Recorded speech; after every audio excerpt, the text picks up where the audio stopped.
Hello, everyone, and sorry about that. We were on the PSCL morning broadcast instead of the Palm Springs Power. That's our mistake on our end. And for those of you who are just tuning in right now, the Inland Valley Pirates are currently leading 2-0 after a bizarre first inning. It was hit over goes to Grayson Gegg's head. He reeled it in to Cohen Goes, but Casey Clement was dinked while the relay throw was coming in. And now we have Ashton Romero leading off the inning with a single into the gap. Jamal Ritter is able to reel it down to hold him back to a single. But that's how the game has started. And had they got their 2 runs was back in the first inning. So That was just pieced pretty well, 98 miles per hour off the bat. He fed him a curveball pitch, able to get a good piece of it off the bat there, right between the left and center fielder there. it was hit right in the gap, but with Jamal's speed and great jump, he was able to reel it in, holding him back to a single. And now we have Diego Orozco playing left field today. Misses just off the plate for ball one.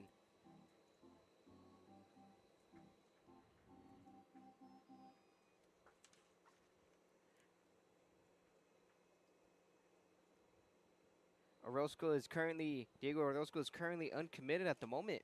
Still looking for a home as he shoots it over just past the shortstop, Casey Kleinman. Got jammed a bit, but he was able to muscle it over him. They have back-to-back singles in the top of the second inning. Yeah, and that was what Cato Klima was trying to do back in the bottom half of the first inning with a little dinker single. But this time, because of the launch angle and the way he was hit by Diego Orozco, he's able to line it over Casey Kleiman at the shortstop position and able to put it right in over his head between him and the left fielder. This was what we saw a lot last night, too, from the Pirates, just getting soft contact singles. Yeah, that's all you can ask for an offense. Put the barrel to the bat and see where the ball goes, no matter how hard it's hit. It gets him on the outside corner with that fastball for strike one. Now, AJ Moreno has been doing great. He's only had one outing where there is 4 earned runs, but the rest of his 3 outings, he's been giving up no earned runs, tagging up 12 strikeouts. Yeah, this is really a different beast when you get into a situation where you're the starting pitcher. But this is actually his bread and butter. Takes away for ball one. Great idea.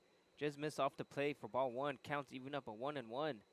Pirates are still leading 2-0 here in the top of the second inning, as they recorded a third hit with back-to-back singles from Romero and Orozco.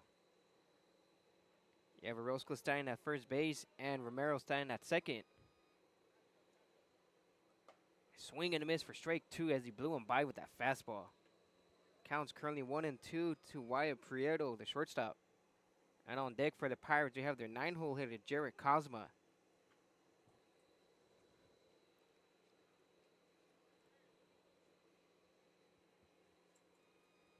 Now, Wyatt didn't play last night, so he'll be making his first start in this series. Just missed for ball two. Counts even up at 2-2. Like we talked about with AJ Moreno, his bread and butter is being a starting pitcher. He started in 10 games at Cal State Los Angeles, had a 5.55 ERA in 61 and 2/3 innings pitched. He was 3 for 5 this season, though, but this is where he excels as a pitcher. Yeah, he's been doing great so far besides the soft contact, but there's nothing you can do about that. That one's fouled backwards. It'd be the 5th pitch in his at bat.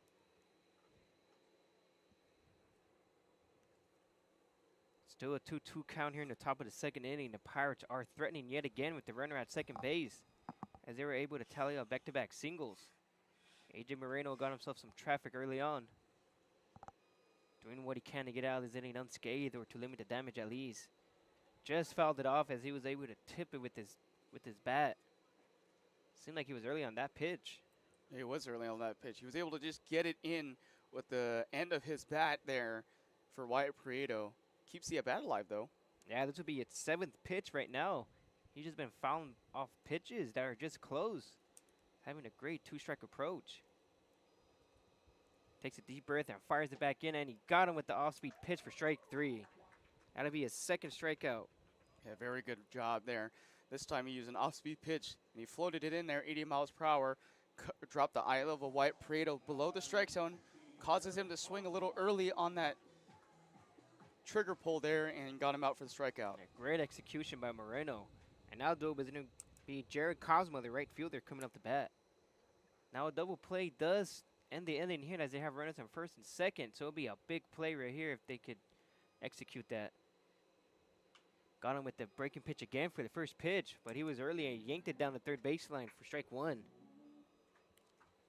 And you see the power infield defense trying to stay close to that second base bag. So both Casey Kleinman and Cohen Goa is closer to the second base. And then now Austin Howler is right in between the first base bag and right where Cohen Goes would be. And then Cato's right close to that third base side.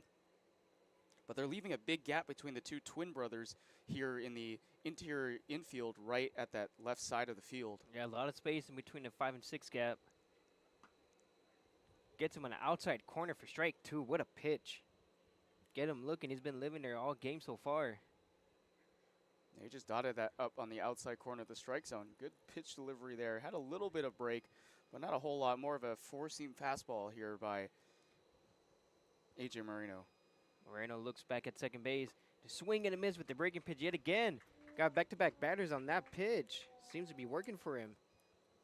You know, a good tunneling job here by A.J. Moreno. Now he's starting to utilize those pitches and getting the calls from the umpire on the outside edge, and he comes right back at you with that off-speed pitch right and low down the strike zone to try to get you to swing on those pitches and drop that eye level. So now he's trying to get engaged with these hitters, making sure that he's not allowing any more base runners here tonight. Yeah, it's real slow with a lot of break. Been getting him out in front lately.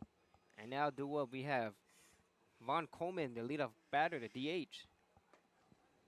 The catcher tries to back pick him, but he was able to get back in time. He was trying to get Diego Orozco sleeping. But Blake Conrad's throw was not in time. Still with the 0-1 count as Moreno threw him a first pitch strike. This is where the Power really have so many great players on this roster at the catcher position. Blake Conrad, Brian O'Neill, Casey Kleinman, all three of those guys are interchangeable. They're so good at when they are in position at that catcher spot, and they know good recognition. He's late on that pitch as that one jammed him as it rolls foul to the first base side. Moreno getting ahead with an 0-2 count. He's doing great work after giving up back-to-back singles to start the inning. Now he's working way back in to limit the damage, hopefully not giving up a run. He's been pitching stellar so far. And on deck for the Pirates, we have Hunter Meyer. Comes the pitch by Moreno, and he jammed him late as it goes to the right field. Grayson Gegg is able to reel it in for the third out. So those back-to-back singles did nothing as A.J. Moreno was able to leave him stranded at first and second base. And we go ahead and be right back after this break. Somewhere down there is you. And just like us, you're an amazing Palm Springs vacation home. I bet we have a lot in common. Elevated, yet down to earth. A place to soak it up, sip it down, and make a splash. A place where staying in is even better than going out. Not just a place for visiting, a place for living in the moment. That moment when vacation dreams become reality. You're one of Palm Springs' best kept secrets. Let's show you off. Because you're so much more than just a home. You're a destination. You're an adventure. You're an idyllic escape. You're a happy place. Need a garage door replaced or repaired? Then go to Overhead Door Company. We do it all. Repairs, service, new installs, retrofits, and more. For over 100 years, Overhead Door has been committed to bringing you the best in residential garage doors, commercial doors, openers, and accessories. Whether you need a stylish new garage door for your home, a more energy-efficient commercial door for your business, or a better integrated door system for your industrial application, remember, if you don't see the red ribbon logo, you are not getting the genuine, the original Overhead Door products and service you need. Look for the red ribbon for products that are reliable and safe. Our service technicians are... Hello, everyone, and thank you for tuning in to Game 2 of the Inland Valley Pirates versus the Palm Springs Power. Now, A.J. Moreno did have some traffic early on as the Pirates were able to get back-to-back singles with no outs, but it didn't matter because he was able to get out of the inning, and Jamal Ritter now due up. Lines out right to the right fielder on the first pitch. Great swing by him, but it just did not get the results he wanted. No, it did not. And that time, Cosimo was playing in right field, was playing very shallow at that right field position. Got a good jump on that line driver from Jamal Ritter. If he was any deeper in the outfield, he wouldn't have been able to get that ball. Yeah, very, very unfortunate. It was pieced really, really good. but it resulted in a first down. And now duo, we have Casey Kleinman as he takes for ball 1.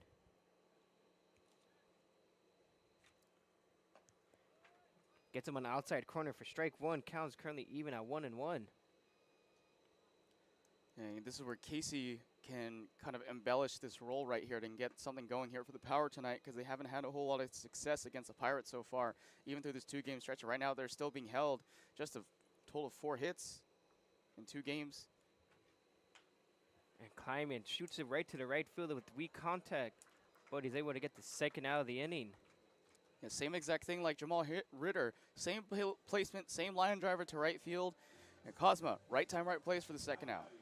Yeah, not much you can do there. All you have to do is just put the barrel to the ball and see what happens. And now, though, we have Grayson Gegg playing right field, due up.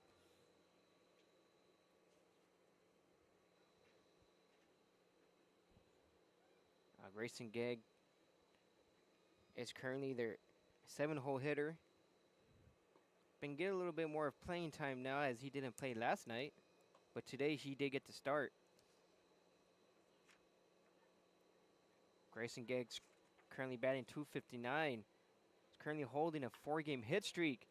Make it 5, as it is just out of the reach of the shortstop. He extends it to 5 games with a hit. Swinging a hot bat lately.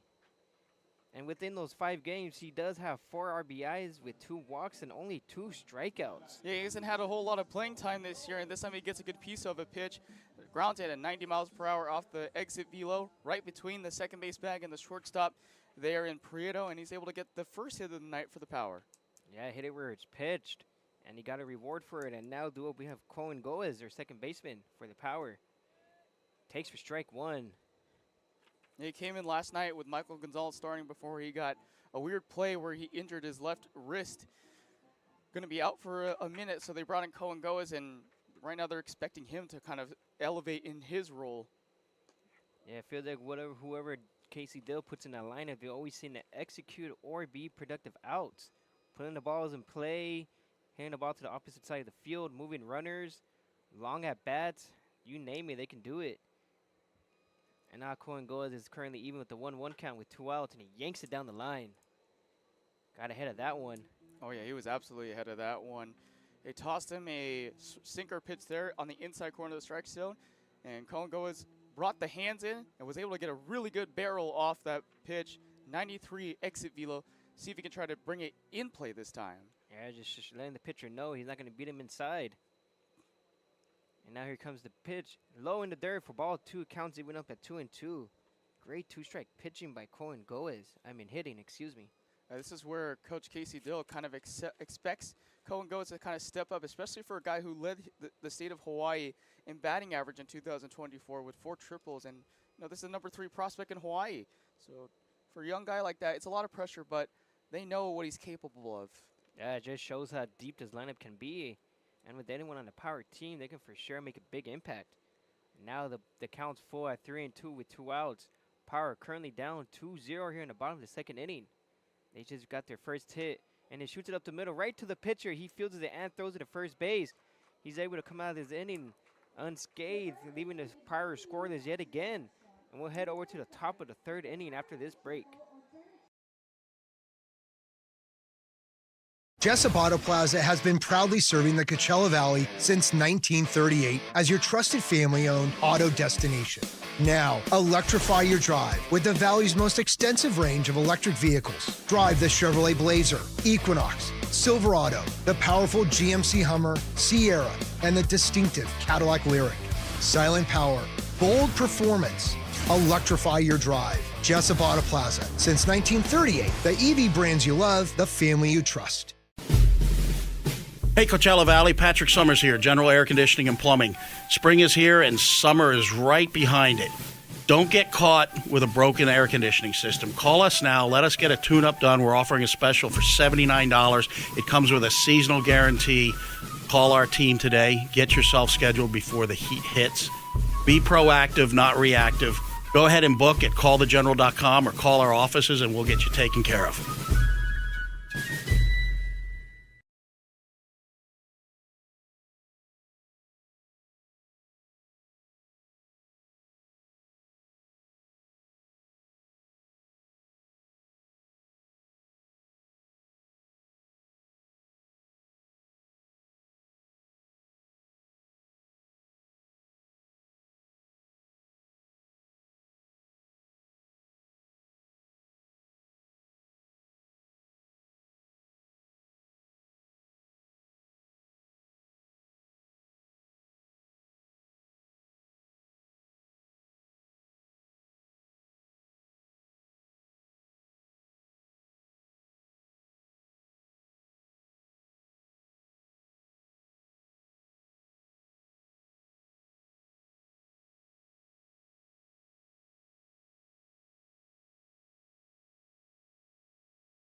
Hello, everyone, and thank you for tuning in to Game 2 of the Inland Valley Pirates versus the Palm Springs Power. We're currently in the top of the third inning. The Power just received their first base hit with the help of Grayson Gegg, shooting up right up the middle. Extended his 4-game hit streak to 5 with a single. And now duel for the Pirates, we have Hunter Meyer coming to bat, who rolled over to the shortstop with the 6-3 putout in the first inning. And shoots it up the middle with the line drive. Pieced the first pitch he saw. Yeah, wow. Talk about a hair clipper right there, right up to AJ Moreno. That was off the bat right there, and almost maybe 90 miles per hour off the swing there as it cuts around and curves just right in front of AJ Moreno's head. That's called a close shave. Yeah, watch your lips there. It's grazed right over his head, too. That'll be the 4th hit of the game. The Pirates have been getting hits in each of the past 2 innings. 1 back in the first and 2 in the second inning. And now with 1 here, they have a total of 4 hits. And now duel for the Pirates, we have Esteban Alazaba with the triple. Such a bizarre way on how he scored. Yeah, like an infield home run, but just the way that that relay throw came in from the outfield and right, brought that ball back in, and he was able to score because the ball bounced off of Casey Klein, who was not expecting the relay to go to him. Yeah, he was on the ground for a bit, but he seems to be doing just fine right now. AJ Moreno tries to pick up Hunter Meyer, trying to see if he was sleeping back at first base. Yeah, this is where the Pirates did their damage last night, too.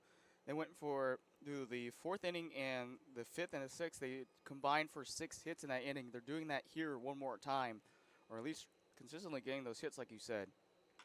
And there we go again, another hit up the middle. Pirates are a singles machine. The only extra base hit came back in the first inning with the triple. Yeah, like you said, hitting machine here tonight.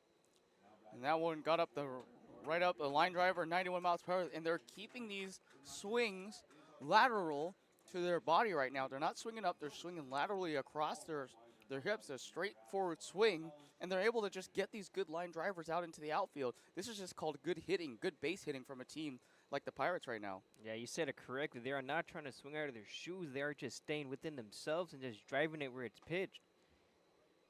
Maybe because AJ Moreno's throwing a lot of strikes, which is nothing wrong with that. But the Pirates just came in ready to go as they have their 5th hit.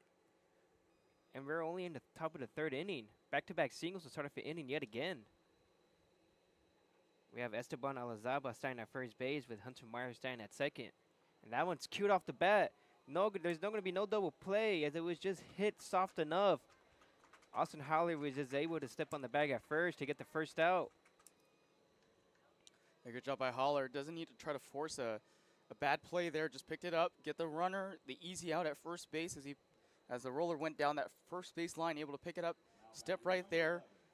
And this is where the Power were able to hold the Pirates earlier in the game in the last half inning, where they allowed 2 hits, and then they finished it off with 2 strikeouts from Moreno and then a flyout to finish out the inning. So 1 out already. Why not try to get 2 more? Yeah, it was just hit soft enough, so trying to turn 2 there would have been a little difficult with the speed the Pirates have on base. So now we have Esteban Alazaba standing at second and Hunter Meyer standing at third base. With 1 out here in the top of the 3rd inning, the Pirates are threatening yet again. Back-to-back hits and a productive out to move them over. Now they have 2 more runners in scoring position, along with 5 hits. And now we have Rocco Reagan, the second baseman. And this is where I'd like to see AJ Moreno use more of those breaking pitches, because right now the Pirates are just being aggressive on the hits right now. Any pitches close to that strike zone, they're going to go after it. Yeah, they've been squaring up that fastball, but anytime that off-speed pitch comes out of his hands, it just seemed to be missing it. But now he's in an 0-2 count. And with 1 out, so AJ Moreno is able to put him away with 1 more pitch. But you have to be careful, though. Pirates been swinging a hot bat. They're coming out swinging today. And on deck, we have Ashton Romero, who also singled in this first time around. Looks like it just missed off the plate for the first ball in the at-bat. The count's currently 1-2. Yeah, you know, he actually laid it right there perfectly in the strike zone at the very top corner, but he didn't get the call from the umpire. Yeah, great attempt by Blake Conrad trying to frame it as best as he can. But it looked like the umpire just missed it. And now we're in a 1-2 count with 1 out. Missed up for ball 2, like now the count's even up at 2-2. Yeah, that one was much higher that time as he put the fastball upstairs. But right here, 2-2 count. You went with 2 fastballs upstairs on the outside corner. Bring it right back in with that curveball. Bring it in and jam up the lefty hitter here. Yeah, he certainly does have the break for it as he has him swinging or out in front of it for weak contact. And now we have Cato Kleiman, the third baseman, playing a little bit in. And he just fouls it off to stay alive. Kleiman's running over it, and it's going to be out of room. It heads to the stands. Whoever gets that ball, I believe they get a free treat from the concession stand if they return the ball. Yeah, free popsicle. Free popsicle. Ooh, who wouldn't want that? You wouldn't want that? No, who wouldn't want Oh, that? who wouldn't want that? I was like, wait, why would you not want a popsicle? It's like, Johnny, what you got against popsicles, man? And now this would be the 6th pitch in the at-bat. The Pirates been taking some great pitches, but also swinging at some great ones as well. And that one's fouled off, staying alive, still with the 2-2 count with 1 out. That's a dangerous pitch right there. 85 miles per hour fastball right down the heart of the zone. You're lucky that Rocco Reagan wasn't able to piece that one. He was just barely under that swing as he fouled it off to the back net. And he got lucky with that because a base hit will bring in 2 more as they have some speed over there at 2nd and 3rd. Esteban Alazaba is starting at 2nd and Hunter Meyer is starting at 3rd. Here comes the pitch, jammed him yet again, but he's able to fight it off. This would be the 9th pitch in his at-bat. They've seen a lot of pitches lately because of the last inning for the Pirates. They saw 18 pitches. So they've been going into deep counts and just fouling everything off, anything close. That's the second deep count that we've seen. We saw Wyatt Prieto do this before he struck out swinging.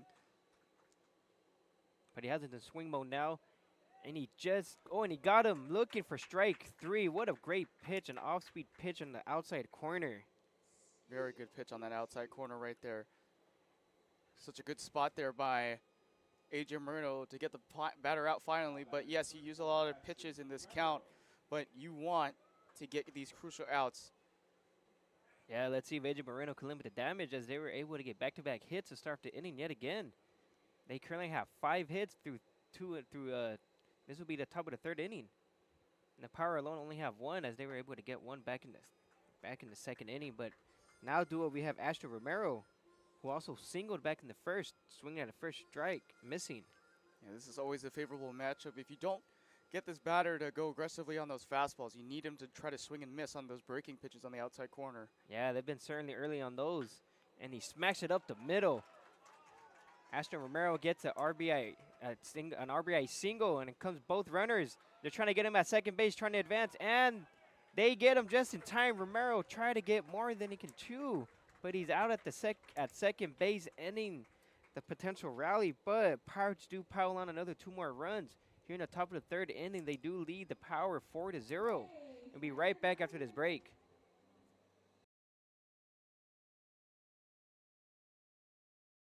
For 20 years, our family's mission has been simple. It all starts at Stuffed, where exceptional service meets bold flavors. Every crust, a masterpiece. Cocktails crafted to perfection in an atmosphere that brings family and friends together. Stuffed pizza, dine-in or takeout. Savor and enjoy at our 2 locations. Quality, service, family legacy, it all starts at Stuffed. Whenever you find yourself hungry for something real, simple, and true, we're here for you. That's what a hamburger's all about. Monster Shakes, the best ice cream creations in the desert and only place in the world that serves all 10 flavors of Dole Soft Serve. The winner of the best soft serve and smoothies, home to the world's best date shake and other fun creations like ice cream nachos and the cotton candy burrito. For a limited time, come in and try your luck. Any soft serve that weighs exactly 16 ounces is free. Monster Shakes in Palm Springs and Cathedral City facing the Mary Pickford. Franchise opportunities available too. Monster Shakes, a delicious mess.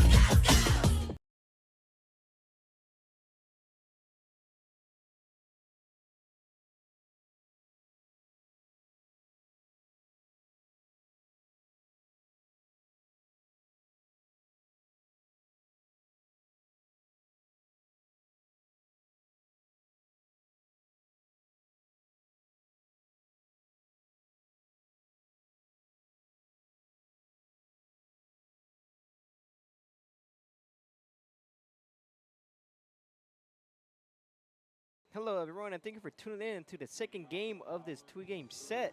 The Pirates were able to power on another 2 runs, but Blake Conrad, the Pirates catcher, was able to stop Ashton Romero from advancing to second and potentially keeping that bats going. But he was able to end the inning with the tag, and now we have Blake Conrad leading off in the in the bottom of the 3rd inning.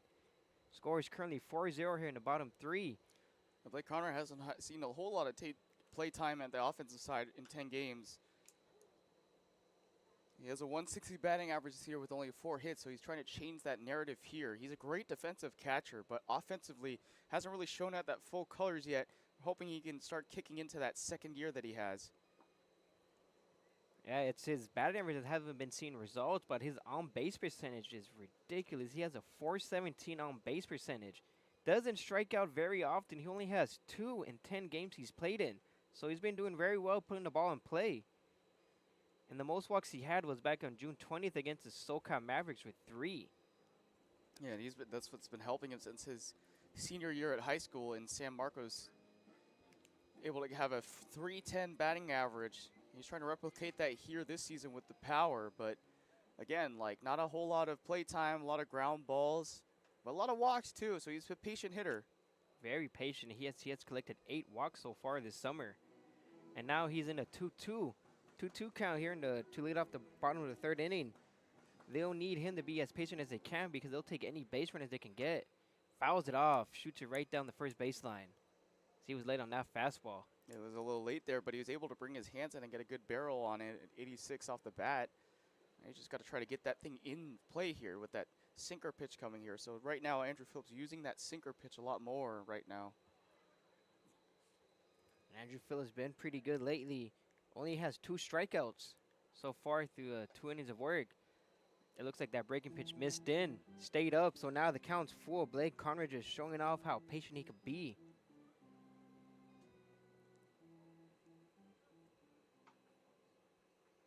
Here comes the pitch, and he missed low. That will make his 9th walk of the summer. And we talked about who's going to be the spark plug tonight. Who's going to be the fire in the pit? Who's going to be the guy to step up, get the power back to where they need to be? And right now he draws a walk in Blake Conrad. Now you get the starting lineup back up to order here with the 3 top hitters for the power right now. Yeah, top of the lineup for the power has been very deadly to these pitchers. Austin Howler struck out his first time around. A miss outside. And it looks like they did have a pinch runner for him. And we'll go ahead and confirm with you as soon as we get the name and number.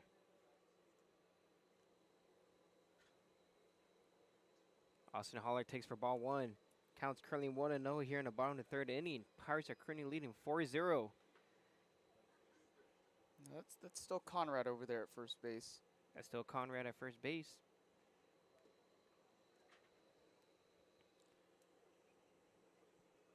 Now the count's 1-0 still as Andrew Phillips tried to throw it back to see if it would be sleeping over there at first.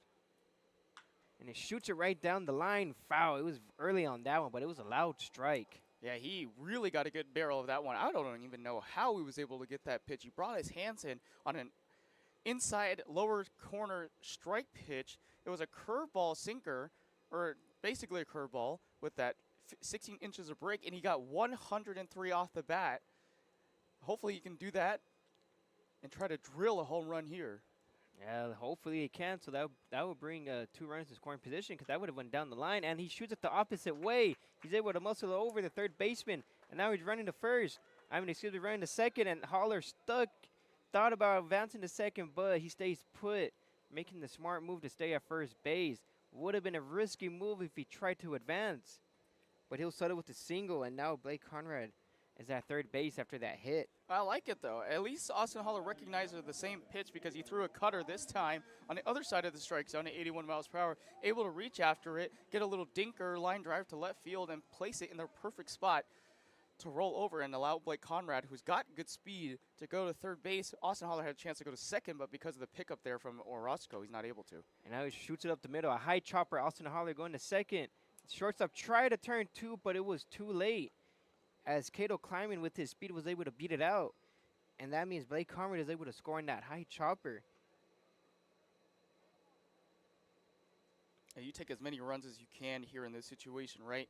Be able to drive in a run here with Blake Conrad scoring. It was a weird little bobble there by Pareto trying to step on the second base back. He tripped on himself trying to throw it to first base, and before he can make that throw, the play was made over there. The play was made at first base, but not in time to get Cato Kleinman. Yeah, it would have been very difficult with Cato Kleinman's speed. He would have to be near perfect just to execute it. But now they have one out, but with one run. Score is currently 4-1 here in the bottom of the third inning. And now we have Miles Walton, the left fielder, coming up to bat.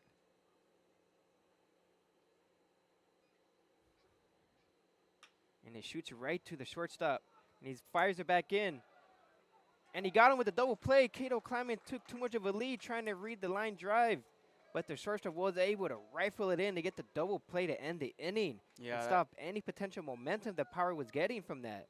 It seemed like it was a bang-bang play right there. And I thought Cato got back in safely at that play, but good job from Pareto. Pick up the line drive and throw it to first to double him up. Yeah, very unfortunate way to end the inning. But now we'll see in the top of the fourth inning after this break.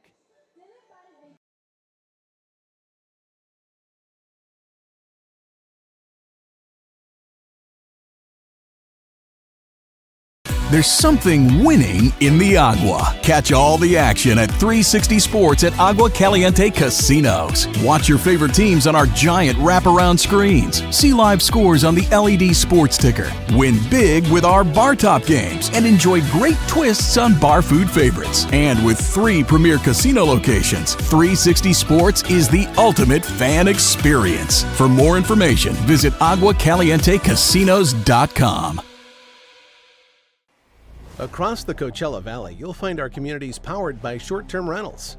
These rentals bring visitors and dollars to the region. Whether attending events, checking out the art scene, or dining at restaurants, when they spend money, we all score.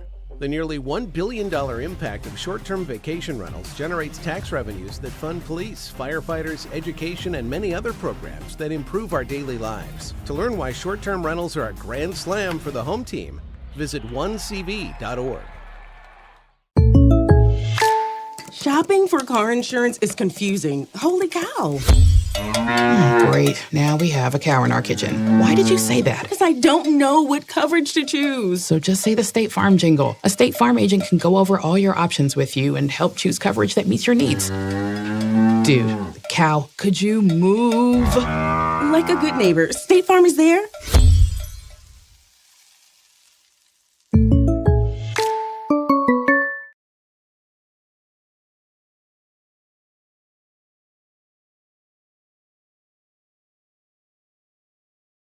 Hello, everyone, and thank you for tuning in to the second game of the Inland Valley Pirates versus the Palm Springs Power.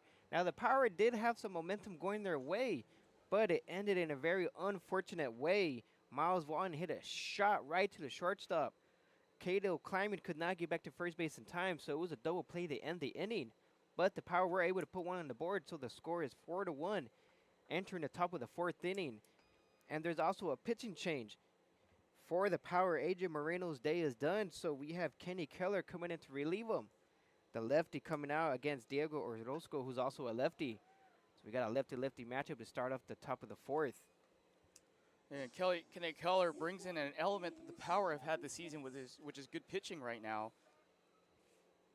And you think about it, too, they also have Andrew Baltazar available and Jake Williams available, too. Those are 2 solid pitchers that the Power really need tonight to kind of fend off against the Pirates. Yeah, Pirates been seeing the ball very well, fouling a lot of pitches off, taking pitches. And now Kenny Keller's ahead and count 1-2. AJ Moreno was able to rally up 4 strikeouts and only walked 1 batter. Had a great day so far. And that one got him looking outside the plate with the breaking pitch, down and away for strike 3. That'll make the 5th strikeout for the Pirates tonight in total. Yeah, good pitch delivery there on the outer edge of the strike zone against the lefty batter. Now you get a better start here in this half inning instead of giving the Pirates, a base hit leadoff. They've done that twice tonight already in a couple of different innings. Yeah, this will be the first time the leadoff batter doesn't get on base or get a hit. So it's a great way to turn things around if you're the Power. Starting off with yet another strike to these Pirates batters who've been insanely hot so far Through 3 innings, they've collected 6 hits and scored 4 times to be in the lead against the Power 4-1, and that one jammed him as he's able to foul it off. Was not able to catch up to that fastball down and in on him. Pirates collected 6 hits, while the Power were only able to get 2 hits, but they did finally get on the board, cutting the deficit down to 3 runs. Still a lot of ball game left, as the Power are more than capable of putting up runs on the board. That one just missed outside. The count's currently 1-2.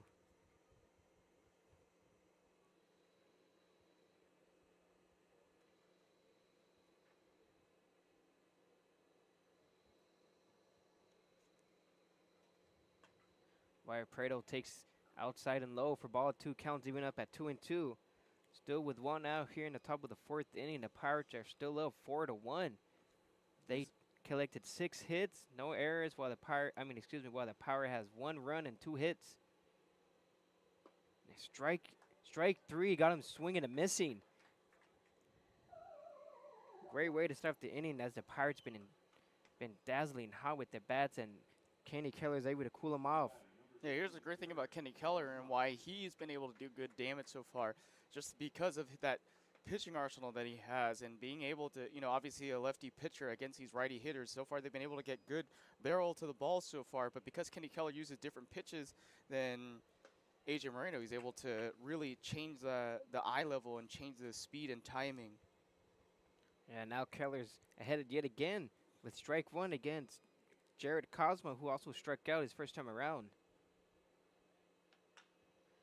Cosmo shoots it right to the first baseman, Austin Howler, to collect the 3rd out of the inning. It'll be the first time the Pirates go down 1-2-3 without allowing a base runner. Great work by Kenny Keller, and we'll be right back after this break.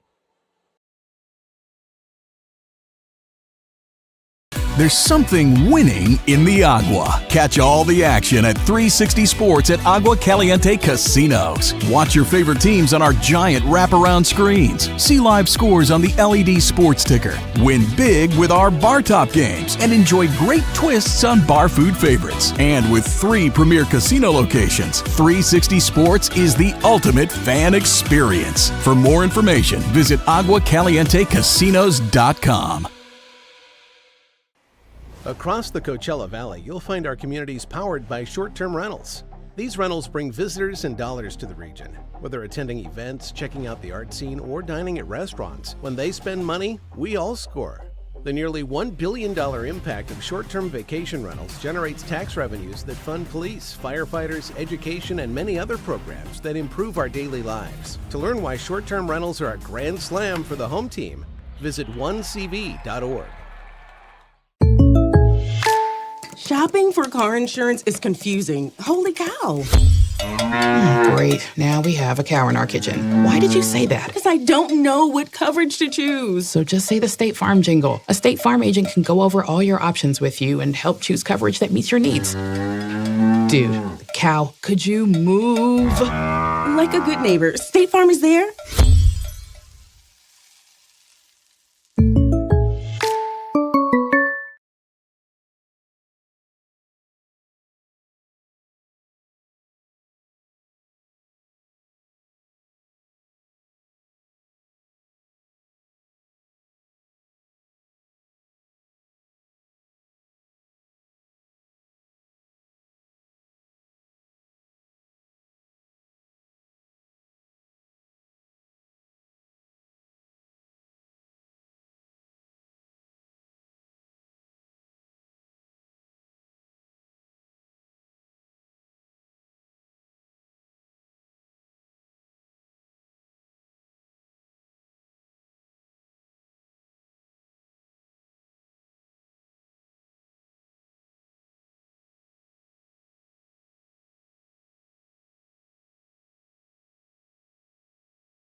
Hello, everyone, and thank you for tuning in into the second game of the Inland Valley Pirates versus the Palm Springs Power.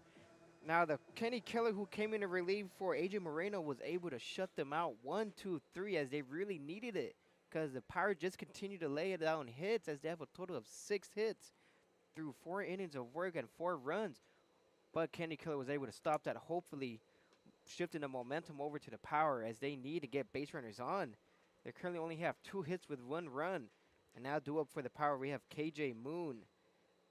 And relieving Andrew Phillips is going to be Noe Novella. Firing for a first pitch strike, but missed with the second pitch. Counts currently 1-1. It's even up. You try to give him a curveball right there, or more of a sinker pitch on the outside corner, and trying to get KJ Moon to swing and miss right now, who has been fairly hot so far this season. Yeah, I feel like everyone in his lineup is having little hit streaks here and there. KJ Moon had one of the longer ones. He held a 7-game hit streak, although it was snapped against the SoCal Mavericks on June 21st. But now he's in a 2-0 count. He's ahead early. Comes the pitch by Novella, and he got him right in the outside corner. Yeah, I don't know about that call. That was just about maybe 2 balls lengths off the plate right there on that pitch delivery. But it was enough to give the call there, and the advantage to Noe Novella. And the score still remains 4-1 here in the bottom of the 4th inning. KJ Moon gets out in front of that one as he pulls on it to the left center, and the left fielder is able to reel it in. Orozco is able to get the first out. Yeah, too much of a high angle there. He was just a little bit under that swing right there. Look, here's the goal right now for the Power is really don't try to get big hits in this situation. All you need to do is literally just do what the same thing as the Pirates have been doing throughout the last 2 games, just getting soft contact hits. Just build on what you're able to do. They were doing that in the last half inning before, obviously, the unfortunate double play there to end the inning from Prieto to Viramontes. It's just right now, just get those soft contact hits like you were doing before. Yeah, even though they only have 2 hits, they've only struck out 2 times. But when you compare it to the Pirates, they've struck out 6 times in total. So putting away the Power is not necessarily an easy job to do if you're the opposing team's pitching staff. The Power just remain patient. But the only thing they have to do is just take pitches and swing at the pitches they love to see. And Jamal Ritter takes an outside breaking pitch away for ball 1. Yeah, and again, don't try too much. Less is more is the right saying here in this situation for the Power. Yeah, just put the barrel to the ball and see where it flies. Make that defense work, make them uncomfortable. And bring up that pitch count as well and tax that bullpen already. Now Jamal Ritter takes for strike 2. The count's currently 1-2 with 1 out. It's pretty expanded strike zone from Brad Cloud right now. He called that one in the outer edge of the strike zone, but just barely striking that outer edge. Jamal Ritter chops it over to the second baseman. Took a couple hops, but he's able to rifle it in there, and Jamal Ritter beats it out. That was a slow chopper to the second baseman, but he was not able to throw it hard enough to get Jamal Ritter, who has exceptional speed out there in center field as well. So he's been showing off the wheels lately this summer. There's a reason why he's so good with that speed, right? He just showed you right there. The ground ball to the second baseman, he guns it out all the way to first base. That's called complete effort from the young man there, and Jamal Ritter able to race that thing out to third base.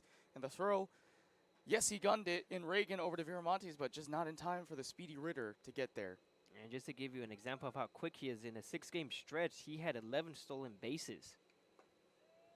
And he takes for strike 1 on the outside corner to Casey Kleinman, who lined out to the right fielder his first time around. And Jamal Ritter continues to show you why he's so good with those stolen bases.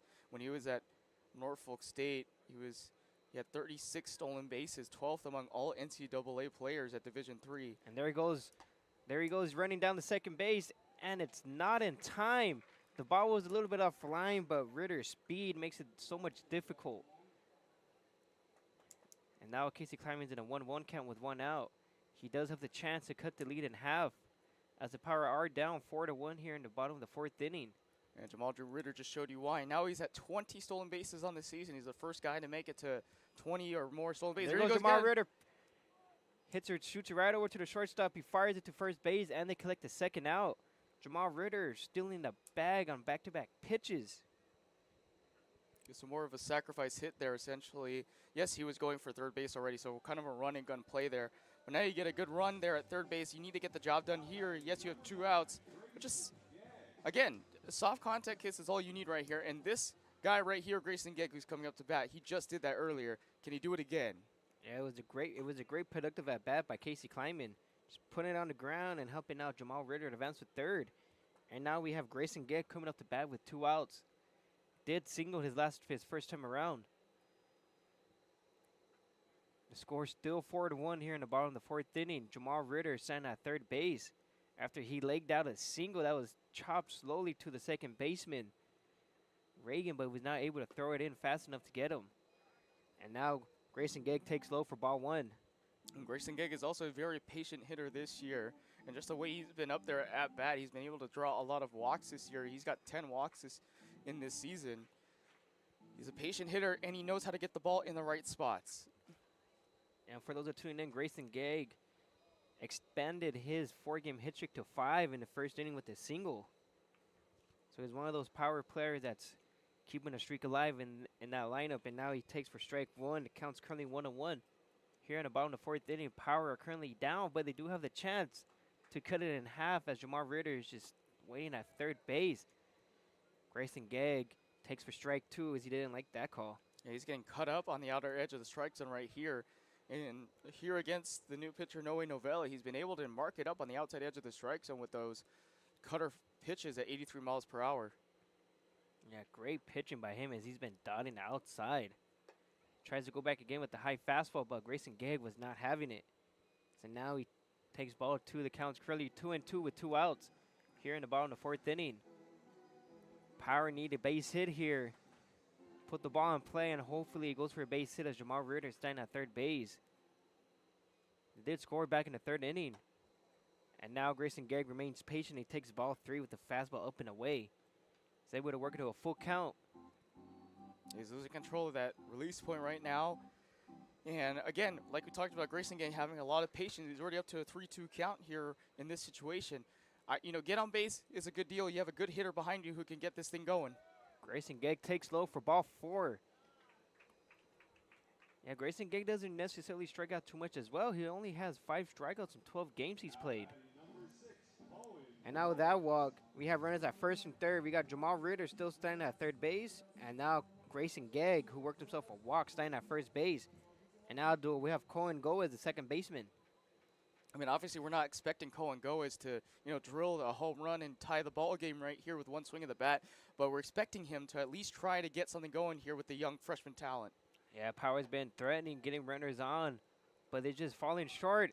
As Jamal Ritter tries to catch him sleeping, and he's able to score. What a way to score the second run. Jamal Ritter did the most unexpected thing you could ever do, is steal home.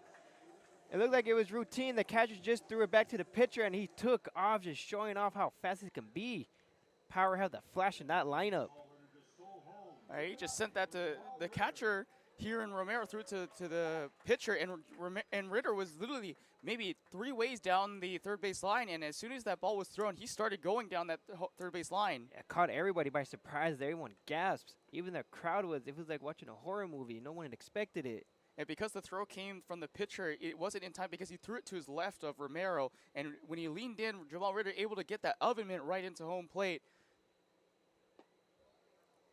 And yes, it's not defensively, but I think we could call that an El Paseo Jewelers web jam. Oh yeah, most definitely. Stealing home, it's nothing easy. You have to just be perfect. We call that a sandlot play. Oh man. I was just writing down the strikes in my book, and all of a sudden I see Jamal Ritter stealing. But Cohen goes down on strikes after an amazing steal by Ritter to cut the lead down to half.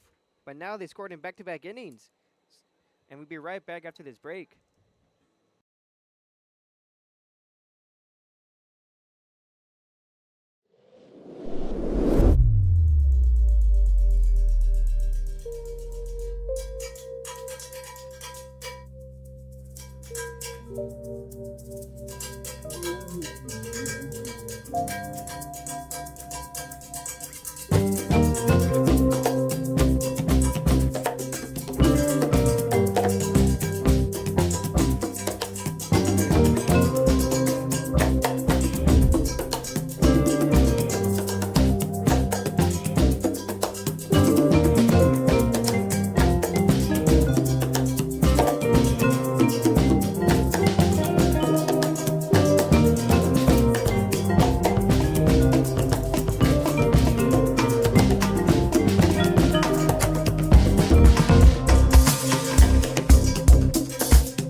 Try our big, beautiful all-day menu with more than 70 delicious dishes and our award-winning 3-course brunch for only $27.99. At Palm Springs' most popular restaurant, there's always a party at Lulu.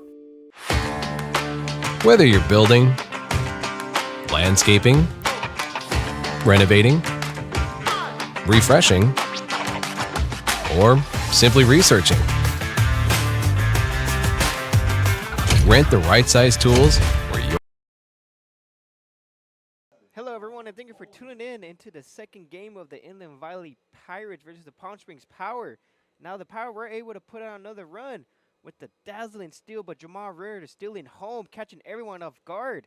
The pitcher tried to throw it back to home, but the catcher was not able to hold on to it. And that's the way the Power got their second run of the game. They were able to put on runs in back-to-back innings. And now the Pirates are due up.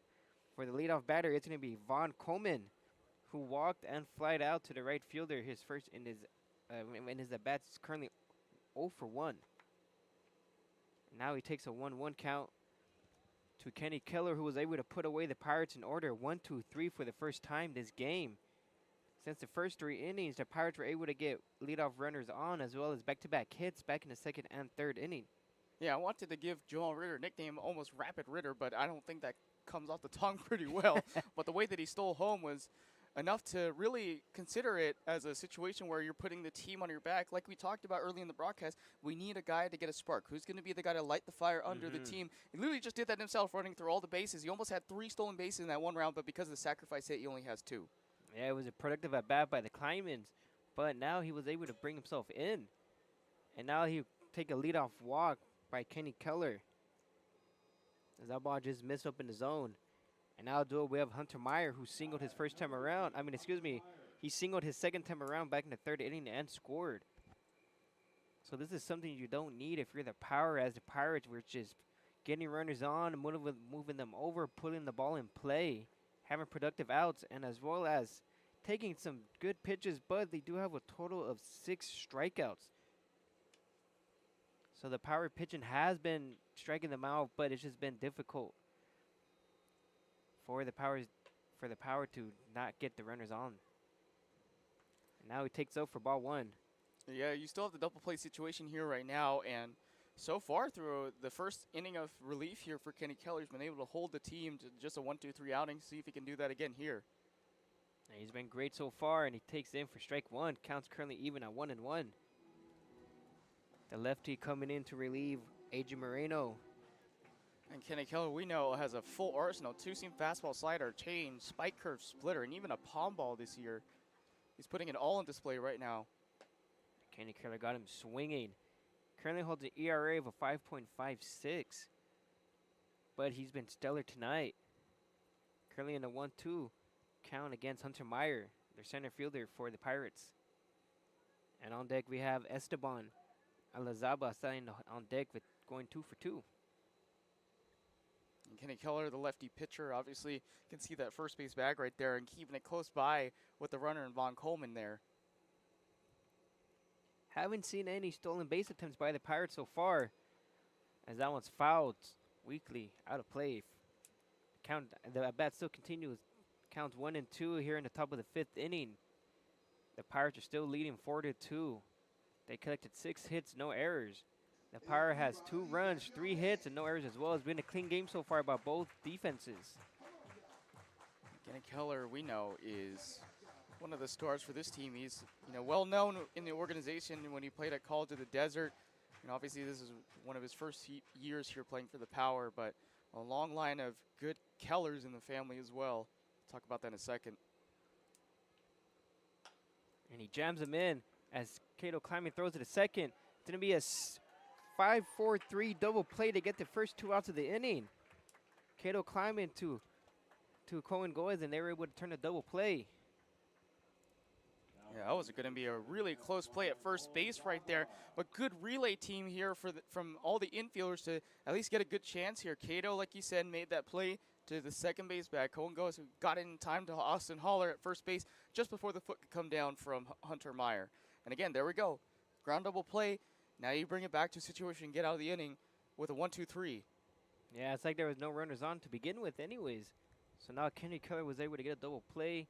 And now he has 2 outs here in the top of the 5th inning as he couldn't hold his check swing. Esteban Alazaba currently 2 for 2 with a triple, a run, and a single. And this guy's been pretty hot on the bat so far, so you got to be careful with this guy here. Takes for strike 2 as he fouled it back.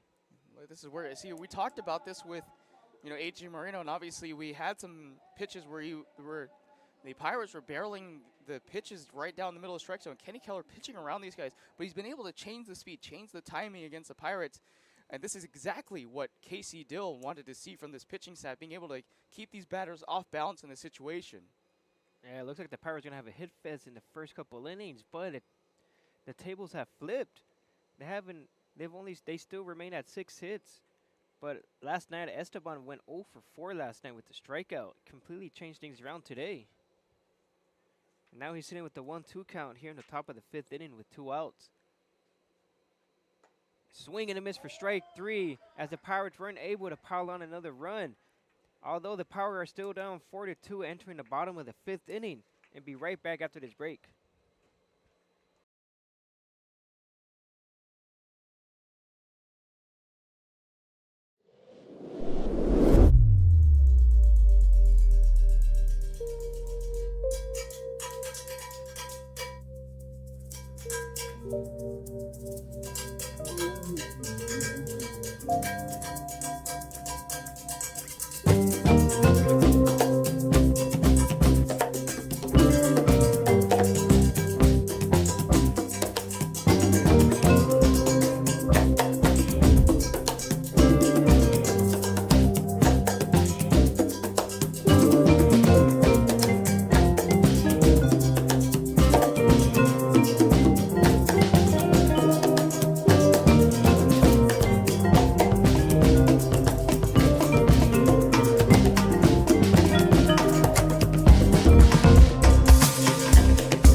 Try our big, beautiful all-day menu with more than 70 delicious dishes and our award-winning 3-course brunch for only $27.99. At Palm Springs' most popular restaurant, there's always a party at Lulu.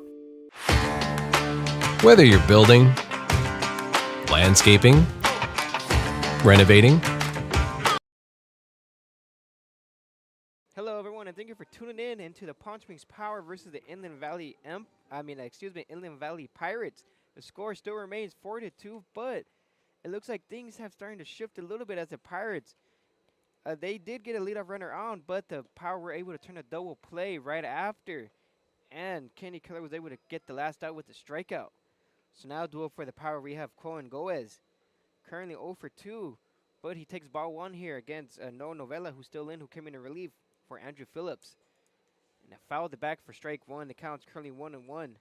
And Blake Conrad getting a leadoff role here, just like he was in the bottom of the 3rd inning. He's got a chance to get on base where he got on board with a full count walk. Can he do it again here and get the Power a chance here? Because now the Power have been able to hold off the Pirates through 2 innings and 2 innings with Kenny Keller on the mound. Now they just need to give him some run support.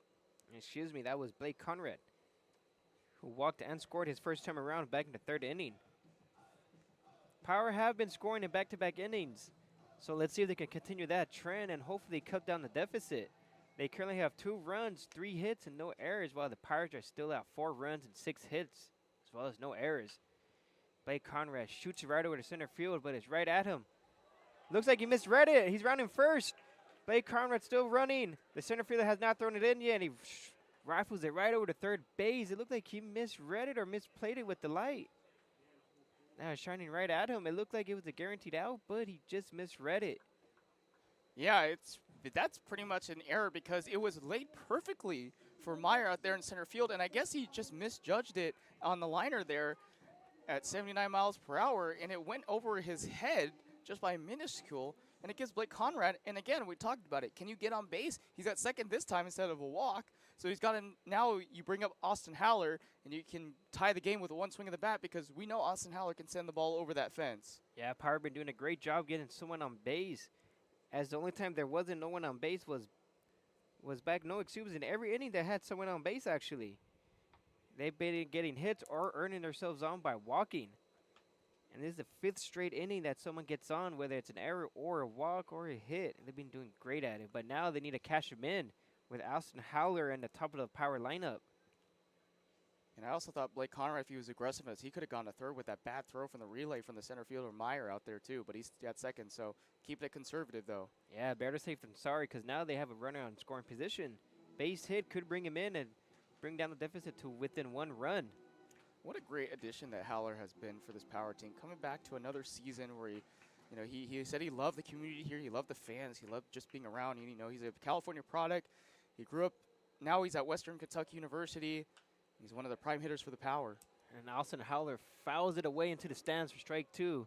We have ourselves a nail-biter here tonight, folks.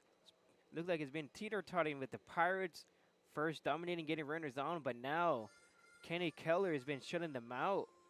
And now it's the Power's turn to get runners on and bring them in. As they scored in back-to-back innings.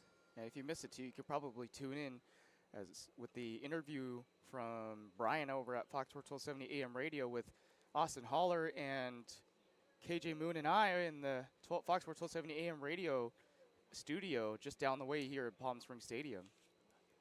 Yeah, great at bats. Great turnaround by the Power as things are starting to shift in their way. And now Austin Haller fouls it off to stay alive. Still a 1-2 count with no outs with Blake Conrad sent out second base. Also, shout out to Brian Arrington. I know he's listening to this right now.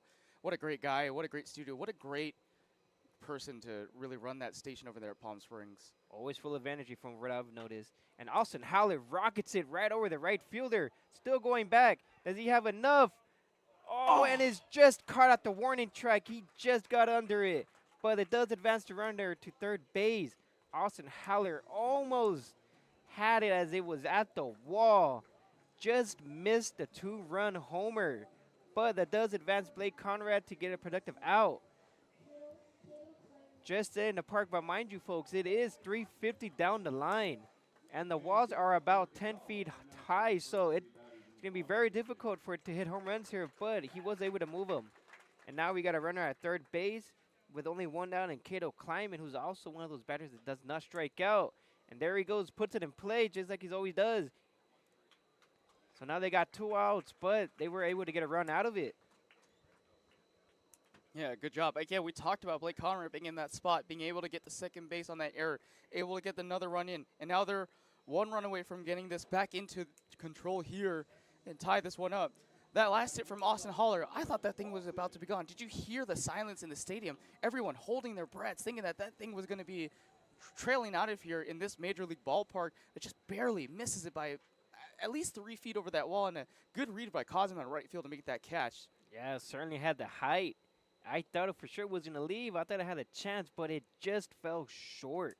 But that's okay, though, because the Power are now within 1 run of potentially tying it up as they scored in 3 straight innings. Yeah, and because of that fly out to right field, Austin Haller gave the tag up run over from Blake Conrad to go to third.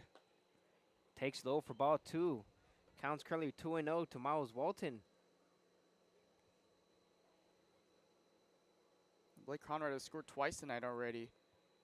So yeah, he's an on-base machine. That's why his on-base percentage is over 400. Oh, and he dinked him in the head. It looked like that breaking pitch slipped out of his hands. Thankfully, he's okay, though. Got the meat of the helmet. I don't know why it always gets me every time they get hit in the head, because you feel it up here. And you can see that, you know, the pitcher in Noah Novella, he just took his cap right down. He walked over to the plate there, see if Miles Walton was okay. And obviously he just lost control of that pitch. Walton over there at first base, he's okay, which is good. That's a good sign right there. Anytime you get hit in the head, it's always, you know, a hold your breath situation there. It's always scary, but thankfully it just hit the helmet and nothing more. That's why we wear helmets, children. Yes, indeed. And now with the runner at first base yet again, we have KJ Moon coming up the bat, who's 0 for 2. Struck out his first time in the first inning and flied out to the left fielder. And I want to bring it back to the Austin Howler fly ball to right field. He hit that thing 92 off the bat, but that launch angle, 31 degrees, if he brought that any lower, that definitely would have been gone. Most definitely. And KJ Moon hits a shot right to the third baseman, was able to backhand it. Get out of the inning. What a hit by him, but hit it hard and see what happens. Although it didn't go his way, Power were able to put on another run as it's 4-3 with the help of Austin Howler moving over Blake Conrad. And we'll be right back after this break.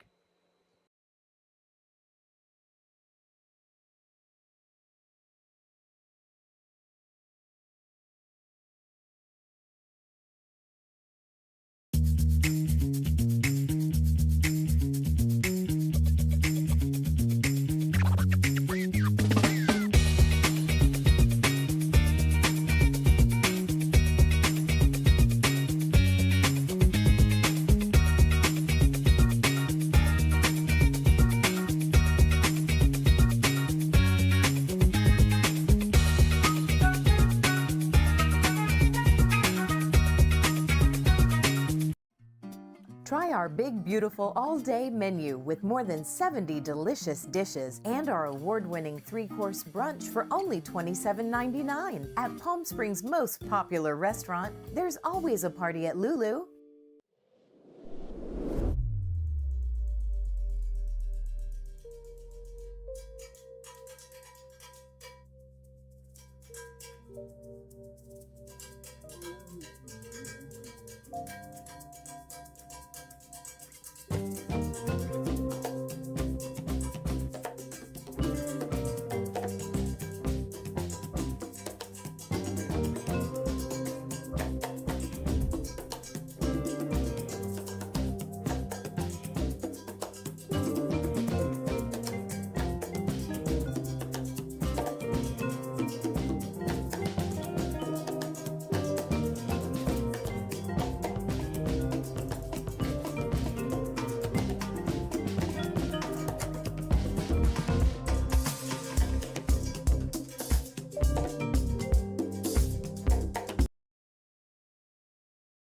Hello, everyone, and thank you for tuning in into the second game of the Inland Valley Pirates versus the Palm Springs Power.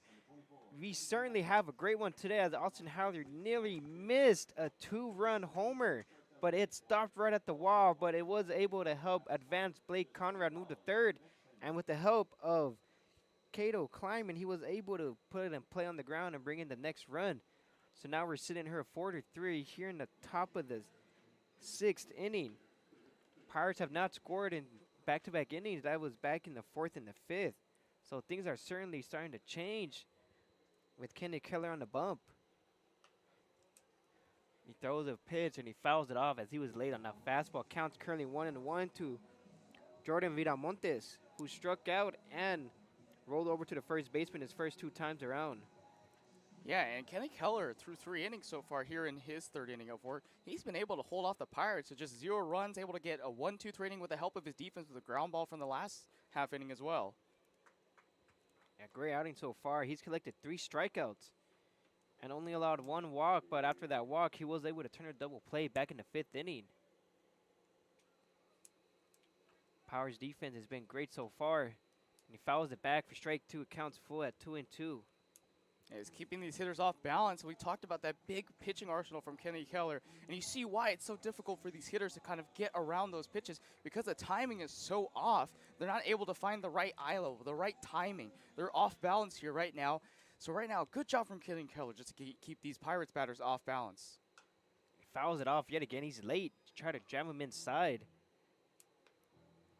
It went with the off-speed pitch, 76 miles per hour on the last one. This time it goes 86 with that curveball right there. Watch him try this again because we saw this earlier. He goes to that high fastball with a 2-2 count. He'll probably do it here right now. And on deck for the Pirates, we have Rocco Reagan, their second baseman, waiting on deck. Currently a 2-2 count here in the top of the 6th inning. Power are within 1 now. And he gets him swinging a miss for the first out of the inning. And guess where that pitch was? Up. High up, fastball. We called it. Those are always hard to lay off of when you're the batter. That fastball is coming in high and up. It's hard to resist, not to swing. And that'll make Kenny Keller's 4th strikeout. And now due up here in the top of the 6th inning is Rocco Reagan, who was also a victim of Adrian Moreno striking out his last time around. Just missed with that breaking pitch inside. Ball one. Yeah, that almost caught the strike zone too. Just laid off for it by a few inches with the 75-mile-per-hour changeup. He's just trying to set him up here in this at-bat. Yeah, AJ Moreno and Keller are just showing off their off-speed pitches, getting these Pirate hitters on their toes, getting them out early with weak contact, as they only have one extra base hit, and that was back in the first inning. It's currently a 1. Now it takes ball 2. The count's 2-1 here in the top of the 6th inning with 1 out. On deck right now, it looks like they're going to bring in a new pinch hitter later. It's Connor Talixon. Oh, excuse me. He'll be batting for Ashton Romero. And now he's able to work the count again. It's 2-2 to Rocco Reagan. Look right here, 75-mile-per-hour breaking pitch. Maybe he'll try to go for the high fastball again. He's done this 2-2 counts. We just said this earlier. Let's see. Swing and a miss as he gets back-to-back strikeouts. Kenny Keller stopping the momentum the Pirates were getting in the beginning of the game.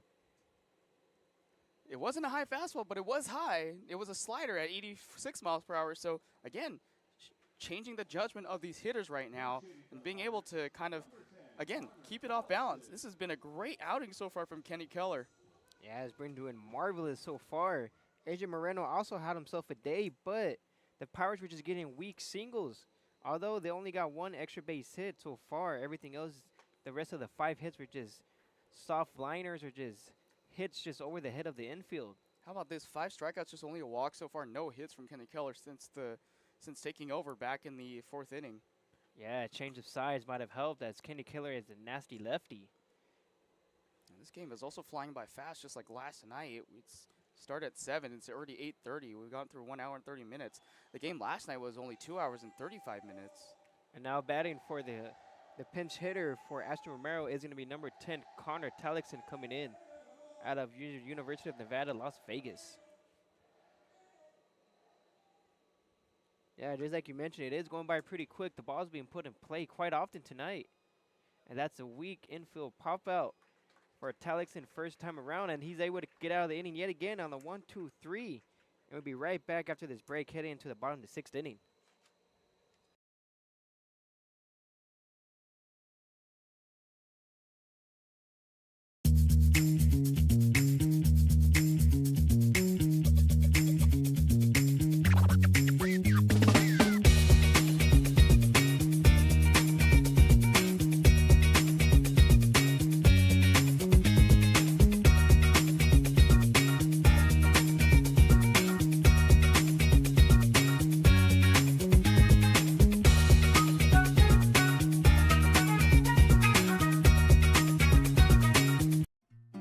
Try our big, beautiful all-day menu with more than 70 delicious dishes and our award-winning 3-course brunch for only $27.99. At Palm Springs' most popular restaurant, there's always a party at Lulu.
Welcome back, folks, and thank you for tuning in into the Palm Springs Power versus the Inland Valley Pirates.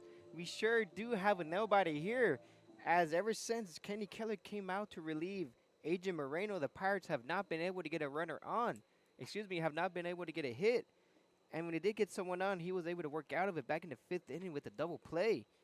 He certainly has 5 strikeouts, but now we have Jamal Ritter coming up the bat. Soft roller to second baseman, and he's not able to get him with his speed yet again, causing havoc for the infield and for the Pirates. Yeah, this is the second time he's caused havoc to the new second baseman. It was Reagan before, but it looks like now they have a new guy, Dominic Garcia, at that second base bag. And it's that speed of Jamal Ritter that kind of kills the infield. As the slow roller there, it just gives enough time for Ritter to get down that first base line and really not give the infielders a chance. Yeah, speed kills in the game of baseball. It's very difficult to try to make plays on the fly, especially with the slow chopper coming in at you. It'd be very difficult, and now Jamal Ritter standing at first with no outs. Expect a couple steals yet again from him. And now for the Power, we have Casey Kleiman, the shortstop, coming up to bat. Yeah, he's been giving them the deed here, especially with Jamal Ritter putting the team on his back. And what did we see earlier in the bottom 4th inning? Stealing 2 bags and getting home to steal as well. Yeah, no one expected a home being stolen by Jamal Ritter. And there goes Casey Kleiman with the bunt. He throws it to first, and he's able to get him just in time. He was just able to get Kleiman as he's speeding down the first baseline. If it was hit any softer, he might have had a chance, but that third baseman for the Pirates read it perfectly and fired it to first base. Nonetheless, it was a productive out by the Kleimans, and now Jamal Ritter signed at second base with only 1 out. I like that, though, especially playing small ball here. You're down 1 run. You force your fastest runner to try to get him in position to maybe steal home again. Who knows? If he does it twice, if this is not in Sports Center top 10, I don't know what else will be. But look, it's a sac bunt here from Casey Kleiman. Good placement, but what a play by Olazaba from third base. He ran all the way down to make that play to first. Yes, Kleiman does have some speed. And now, we have Gag, who chops it over to the shortstop. It was pretty high up there, but the shortstop, Prieto, is able to rifle it into first base. A lot of speed down in the bottom half of the lineup, making it very difficult on these Pirates defense, making them work, get those outs, moving them around. And now, we have Cohen Goes. I hope Cohen Goes understands that Jamal Ritter is going to be waiting for his opportunity to try to go steal home right now. And I know the Pirates are also going to be watching closely at Jamal Ritter there at third base. Look at him. Look at the way he's coming down right now. And that ball goes right over our press box for strike 1. Cohen Goes, fouls it back. You can see him behind that little pesky pole here on the screen. You know, you see him right there, but look at how he trails down that third base line, waiting for his chance. If that pitch gets by, wait for the catcher to see if he could try to pull it. It's also a sub, by the way, so he might not recognize it as well. Yeah, so now there's pressure on the pitcher, as he can't be too wild. He's going to have to control the zone here, not throw anything out of play or spiking it to the catcher. He's going to have to be pretty much perfect from here on out with the runner at third base, especially with Jamal Ritter's speed. Anything past the catcher, good luck getting Jamal Ritter, because he certainly has that speed down there. No, absolutely. And he almost spiked that in the ground, like you said. Like, don't spike any pitchers in the ground. He threw a curveball 88 miles per hour, and that's why Talixon stopped it. It was a good stop there. But when I say stop it, I mean he went up to the pitcher, talked to him, and said, hey, we got to be careful with these pitches because you got that guy running down that third base line. You know he's going to go try to steal home again. Yeah, as I get already in the back of their mind, they're just keeping an eye on him. But Jamal Ritter, nonetheless, still taking the lead down there at third. Cohen Goa is currently in a 1-1 count. Still with 2 outs here in the bottom of the 6th inning. Pirates have been scoreless in the past 3. Kenny Keller just continues to show off his breaking pitches and show how dominant he is. Well, Cohen Goas has to be patient here as well with this at bat. You know, he's behind in a 1-2 count. He's got to force something here. Cohen Goas takes for ball 2 as it just missed the zone. The break did not catch the outer half of the strike zone. Yeah, it was a very good pitch right there, but it barely comes off the plate by a minuscule of an inch off the outer bottom right corner, like you said. Now the count's 2-2 with 2 outs. Power is still down by 1 run. It's currently 4-3. Messed up for ball 3. Counts full. Cohen Goes was able to work his back way into a full count. Seeing a lot of pitches here for the Power. This will be their 4th batter in this half of the inning. Yeah, you can see Jamal Ritter is inside Gibson's head right now. You looked at Gibson, and Jamal Ritter said, hey, pitch it down already. Certainly some pressure for the Pirates pitching, as they do have another pitcher warming up in the bullpen. That'll be number 28, but we'll go ahead and confirm with you as soon as we get the name and number correct. Well, it looks like they lost control of the bullpen over there. They got to stop play if they're going to release it. Okay, they're out of play. We're good. And that would be Justin Kirkwood warming up for the Pirates. Cohen Goes fouls off the breaking pitch. He was early yanked it down the third baseline. Count still holds at 3-2 with 2 outs. Jamal Ritter standing at third base and the Pirate down within 1. A lot on the line here, as this is a CPCL matchup. Yeah, and he's taking anything he can get right now, and he had no choice but to swing at that pitch because he was coming right down into the heart of the strike zone. Fends it off for a good at bat here. Here comes the payoff pitch. It will be the 7th pitch in the at bat. Cohen Goes swings right over it and misses for strike 3, as the Pirates were able to get out of it. Still remains 4-3, Pirates up by 1 as we head into the top of the 7th inning. We'll be right back after this break.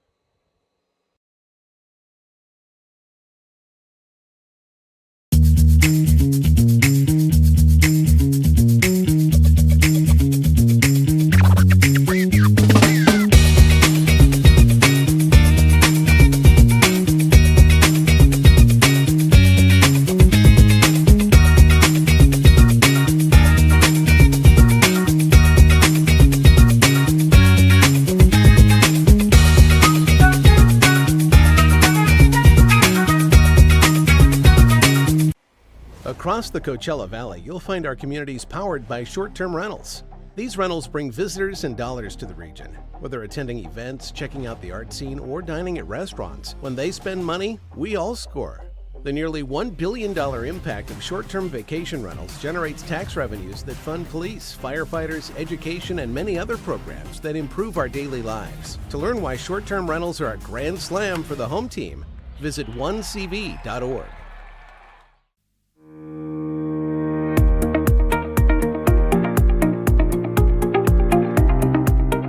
Hello, Power Baseball fans. At SBMP Attorneys, we believe in the power of community.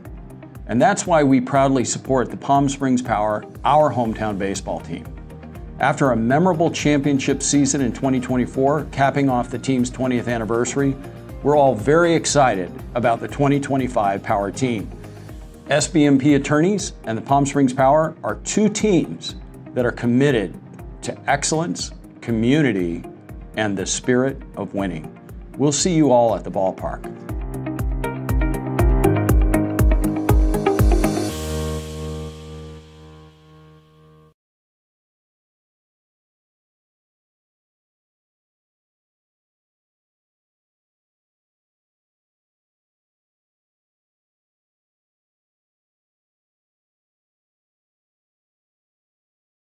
Hello everyone, and thank you for tuning in into the second game of the Inland Valley Pirates versus the Palm Springs Power. Now the Power have been holding back the Pirates from getting anyone to come across and score, as they've been scoreless in the past 3 innings. Kenny Keller's been shut out so far, and right now we have batting for the Pirates Diego Orozco, the lefty. Takes for strike 1, as Kenny Keller's also a lefty, so we got a lefty-lefty matchup to start up the top of the 7th. He has a really stable pitch count right now. He's up to 40 pitches right now. He's been able to really keep these Pirate batters at bat almost all night so far since taking over for AJ Moreno. We talked about it early in the broadcast, how strong this pitching lineup is tonight with, Jake Williams right behind him. Baltazar is available as well. He's been so good, but Kenny Keller showing off why he's one of the better relief pitchers here. And it certainly helps with that arm slot. He also has that 3/4 is also pretty deceiving. Nothing you don't see every day as well. No, certainly not. And the way that Kenny Keller delivers with that wide arsenal, it's hard for batters to keep a good judgment. Yeah, now he's even up the count, 2-2.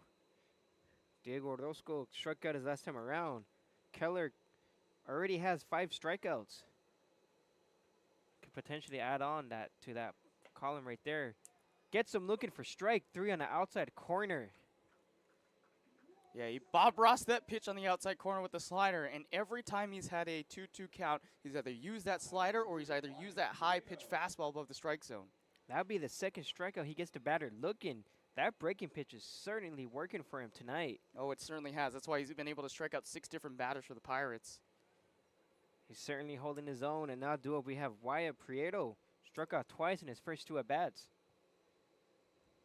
And he jams him in, and he's able to muscle it through the 3-4 hole for a base hit. And that's just also a good piece of hitting. You know, Kenny Keller came with the first pitch strike, tried to challenge this hitter right here because he knew he struck out twice swinging. But this time he's able to bring the hands in, get good control of that pitch, and send it flying. It's the first hit since the 3rd inning, actually. And now pinch hitting for Jared Cosma. We're going to have Cody White come in.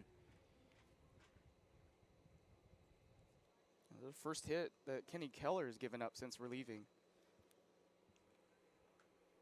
First pitch swing, and it fouls a straight bag. Looks like he just missed that swing. Kenny Keller went after him already with that 85-mile-per-hour breaking pitch right in the heart of the strike zone. And Cody White was just under that swing. He also appeared last night, but grounded into a 6-3 putout. And it looks like the Pirates are going to the bench yet again. Number 17 is on deck instead of Vaughn Coleman.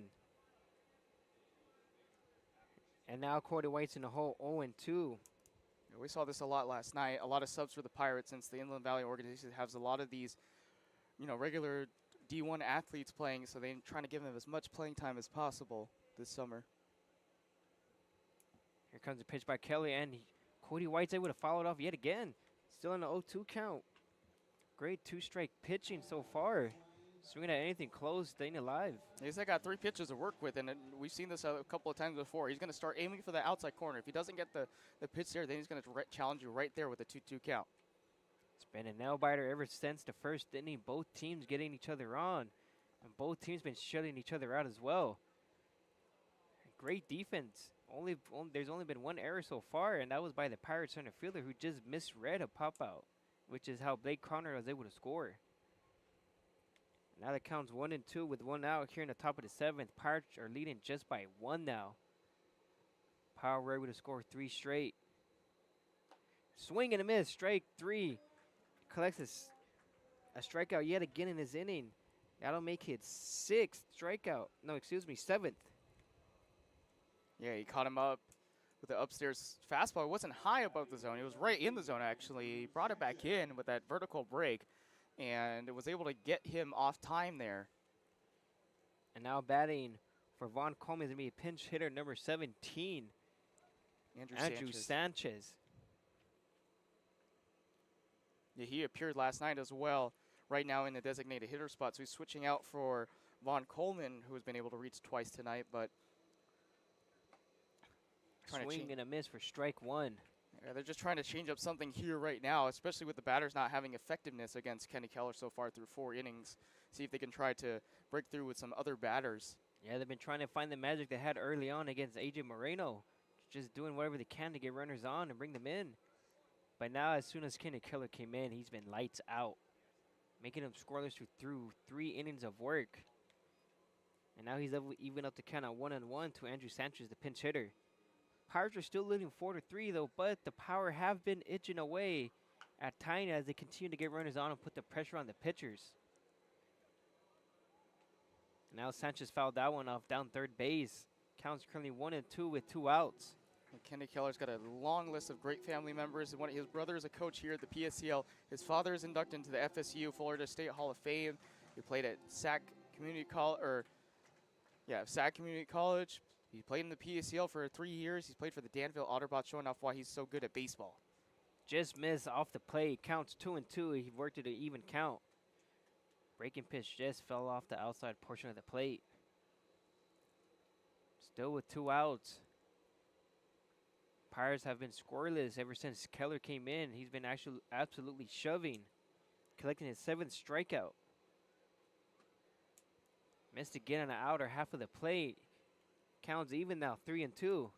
He just let go of that slider just a bit outside. It was coming back in, but it came off the plate by about maybe half of a foot off the plate there. But you have to hand it to the Pirates. They've been taking some amazing pitches just off the plate with some breaking pitches. And now here comes the payoff. Kenny Keller got him looking for strike 3 as he's able to get 3 strikeouts. Got him looking yet again. That'd be the 2nd one this inning. And now we head into the bottom of the 7th. The score still remains 4-3. Pirates are still up by 1. We'll be right back after this break.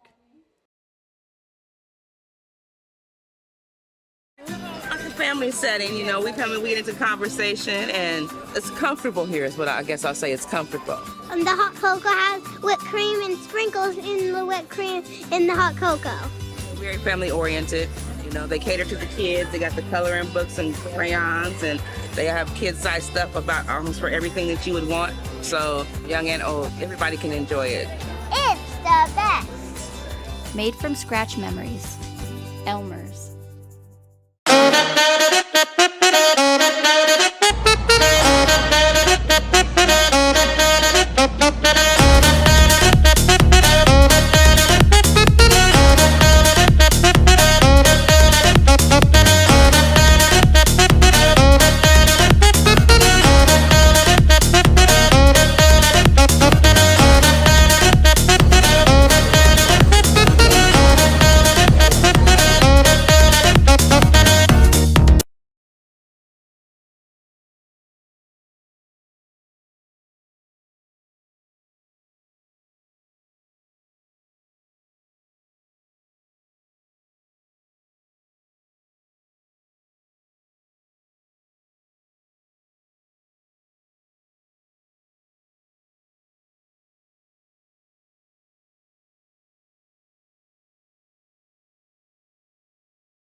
Hello, everyone, and thank you for tuning in into the second game of the Indian Valley Pirates versus the Palm Springs Power.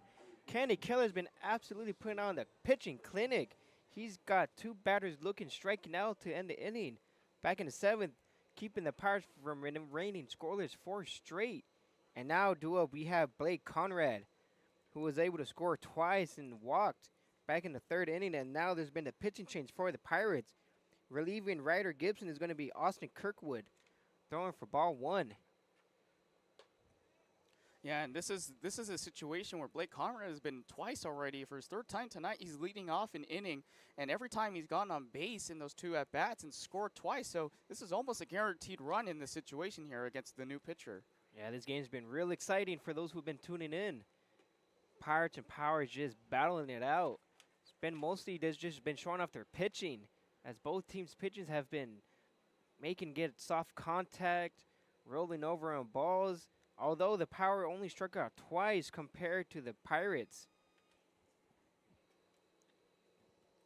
The Pirates struck out 12 times in this game already. Yeah, He takes for ball 4. Blake Conrad get on base yet again. It's been an on-base machine for the Power this season. Yes, he certainly has. He had 2 full counts, but this time he's able with a 4-pitch walk. Yeah, great at-bats by Conrad so far. It's very crucial to have a good 9-hole hitter, and Blake Conrad showing great examples of what makes him great. And now we have Austin Howler coming off the bat. Has been a great addition to this Power team. Has a single in his first time around. It's going to be a lefty-lefty matchup. Takes for ball 1 as he just missed. That'd be 5 straight balls coming out the bullpen. Yeah, he's been missing upstairs on almost every single pitch so far right now here. You know, this is a guy, a little profile on Austin Kirkwood, 6'8", played at SDSU his previous year, and he's in the portal right now. His favorite player is Tyler Glasnow, so kind of the same profile, honestly. And a breaking pitch for a strike. What a lot of break on that pitch to even it up the count at 1-1. Yeah, a whole foot of horizontal break across the zone there. And Austin Howler all he could do was just watch that one as it curved right back into the strike zone. It's always difficult swinging at a curveball early in the counts. And now he only has 1 strike and 1 ball here in the bottom of the 7th inning. went back to that same pitch and looked like it just missed the bottom of the zone for ball 2. Just missed off the inner part of the strike zone right there, and looked like the Pirates wanted that call strike 3 or call strike 2 on that pitch right there. Doesn't get the benefit of the doubt. What an execution, but it just did not go his way. Still in the bottom of the 7th inning, Power down by 1 run as the score is 4-3. Takes again for ball 3. The pitcher, Austin Kirkwood's having some difficulty finding the strike zone, but you have to give it to the Power. They've been taking some great pitches off the zone. No, they certainly have been, and the way that they've been playing the games so far with that Kenny Keller shoving since the 4th inning, he's been giving the Power some hope and some chances here to really get through. Whoa! And they threw it behind him for ball 4. And now Blake Conrad's riding second. Smartly so, just staying back at second. Now Austin Holler is at first. Back-to-back walks given by Austin Kirkwood to start off his outing. Not a great way for the Pirates because they've been scoreless the past 4 innings. And the Power, compared to the Power, they've been getting runners on, but they just haven't got anything going their way so far. But now it looks like the momentum's going their way yet again. Yeah, he let that ball go up a little too early right there, and it just missed way up high as the Pirates have Reynoso up on the mound, getting the whole infield in just to kind of talk right now because the go-ahead runs now at first because of Haller's walk there, and then Blake Conrad at second, who is, again, we talked about how guaranteed it might be. He's been 100%, on base and getting around the bases and scoring, and he's in scoring position now where he could potentially do it again, and with Cato Kleiman here right now, he's gotten already 2 RBIs tonight. He can get another one here in this situation. Yeah, both Kleiman brothers been great. Very fast, putting the ball in play. Doesn't matter what they do. As long as they sit on the ground, they do have a chance taking advantage of their speed. And now with no outs here, you might see another sac bunt, maybe. And why not as well? You have no outs in this situation. You got nothing to lose. You want to win this game. You have to in CPCL play. And this is the perfect time to do it right now, especially with a pitcher right now who doesn't have a whole lot of command, as we've seen through the first 2 batters of this half inning. Through this half inning, he hasn't been able to control his pitches. So right now, all Cato needs to do is just take what he can get. Yeah, put it on the ground. But I don't think we might have a bunt as the runners, the corner infield is first and third are creeping up on the grass, expecting maybe a bunt. Oh, yeah, they're very close right now. But he takes for ball 1. This will be his 9th ball he's thrown. He's only thrown 1 strike so far in his outing. And just to give you folks a reminder, the CPCL standings, the Power are still in second place with a 7-4 record. But the Inland Valley Pirates are itching away with the 6-3 record, taking game 1 last night. And now takes an outside corner for strike 1. Wow, that had an induced vertical break of 17 inches. That splitter pitch right there. That's a tough pitch to really kind of lay up on because he laid it on the outer edge of the strike zone. Yeah, I was trying to get him out in front of that one to maybe roll over. But wisely so, Kleiman took that pitch. And now he sets up for a bunt. And he threw behind him, and he's going to be able to get into third, and he does. He was able to beat the throw down to second because the catcher threw behind him. And then because of that, he was able to advance to third. Blake Conrad, savvy base running.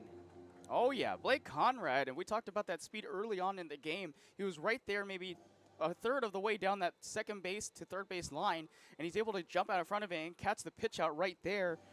Here to Cato Kleiman, who showed bunt. It brought the infield in, and that gave Blake Conrad ability to get the third base, and he was just under the tag of Olazaba. He was for sure in no man's land, but he was able to get a break as the catcher threw it behind him. Not much you can do there. You got to throw it one way or another if you're the catcher. Went the Power's way, fortunately, and now they got to run on third with no outs.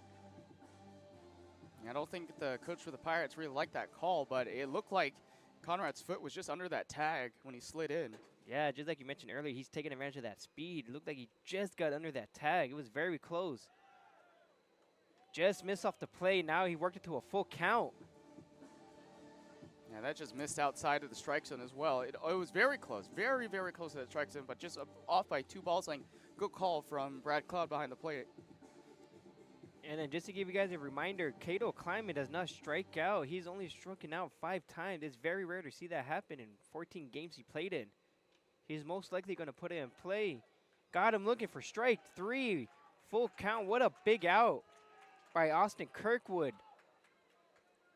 You know what? There's nothing wrong with that bat for Cato Kleiman. He took a pitch that was curving to the outside corner, and it got the strike zone, the lower half of the outer corner of the strike zone. Strike 3 called from the umpire. But look, we talked about it before. Cato Kleiman's a bat. Just take the pitches that you can get with a pitcher who's trying to focus on that command right now. And yes, he got that command right back in there with that full count, but we were at a full count, right? If that pitch missed, it would have been a walk, and the bases would have been loaded with no outs. Yeah, certainly didn't go their way, but the power have been working counts. As there goes around and starting to second base. Just got under tag as he beats it. Austin Holler steals second base, and now they got runners at second and third with only 1 out. And now they have Miles Walton, who has a whopping 19 RBIs this summer. And this is what Walton can do right here. All he needs to do is literally lay this ball out anywhere in the outfield. Look at that gap between left and center field. They're all split apart. Can he lay this thing right in that center field gap and get these 2 runners in there to bring it the go-ahead run home? Yeah, what a way to take the first pitch strike, and now he has 2 runners in scoring position after that steal. But now he's in a hole 0-2. Now this is where he's been so good this year as well, actually. You know, with Miles Walton here in this situation, he's been able to knock 2 sacrifice flies this year. He has, what do we say, 7 extra base hits, 4 doubles, 3 triples. He can lay this thing out in the outfield. He's certainly the bat you want up in this situation as well. As he takes for ball 1, it's up. Count currently 1-2. It's getting real exciting here, folks, as time's running out as well, as we're currently in the bottom of the 7th inning. Power still down 4-3, but it's been both teams' pitching staff has just been absolutely nails, shutting out each other. But Kenny Keller, as soon as he came in, he's held the Pirates scoreless as well through 4 straight innings. Oh, that one almost missed him. They almost had another gift by Kirkwood, but he's able to get out the way to stay in this at bat. It's currently 2-2 with 1 out. Yeah, that bounce out of the glove. Talixon was able to recognize where that was. It crawled away from him from his left foot just barely. He's able to stop it right there and not allow the tying run to come around from Blake Conrad. That's a good stop there from the relief catcher Talixon behind the plate. Yeah, great stop indeed. You can see where he gets his talents from. You know, his father played tennis at UCI. His brother played tennis at New Mexico. It's a big tennis family right here, but he's playing baseball. Yeah, gifted athletically as well. Still with the 2-2 count here in the bottom of the 7th inning, and now he worked it to another full count. These power batters are just continuing to work Kirkwood. Yeah, the scoring, if the tying run comes in right here, it looks like the Pirates would have a relief pitcher coming in this situation. They have a man over there. It's Jackson Banuelos waiting up to get up here on the mound just in case this game gets out of hand for the Pirates. And it looks like Power has some movement down there. Hudson Meyer, number 32, is getting loose. And he shoots it right down the right field line. Fouls just late. Miles Walton staying alive, working it to a 3-2 count, staying alive. Found that pitch far down the right field line. This would be his 7th pitch in his at-bat. Still with 1 out here in the bottom of the 7th inning. The score is still 4-3, but the Power certainly have the opportunity right here to break it open. To get the lead. Missed low for ball 4. Great at bat by Miles Walton. And now they bring up KJ Moon with the bases loaded. But remember, the Pirates still have the opportunity to turn a double play and get out of this inning unscathed, as they only have 1 out. Yeah, and think about this situation right here, right? You know, you got Kirkwood who's having a situation here. It looks like they're going to switch him out right here. But we talked about it with Cato Kleiman. Miles Walton also knew the same thing. He said I'm going to take these pitches because I know that this pitcher has some issues with control. He just takes what he can get. He fouled off those pitches that came right into the strike zone, and now he draws a walk here with the bases loaded. And guess who can get the job done with 1 out here? It would be KJ Moon in this situation. Yeah, and after KJ Moon, you have Jamal Ritter and Casey Kleiman, who both been putting the ball in play all game. So you certainly have to go through the lineup still, but now there seems to be a pitching change. And then we'll be right back after this break.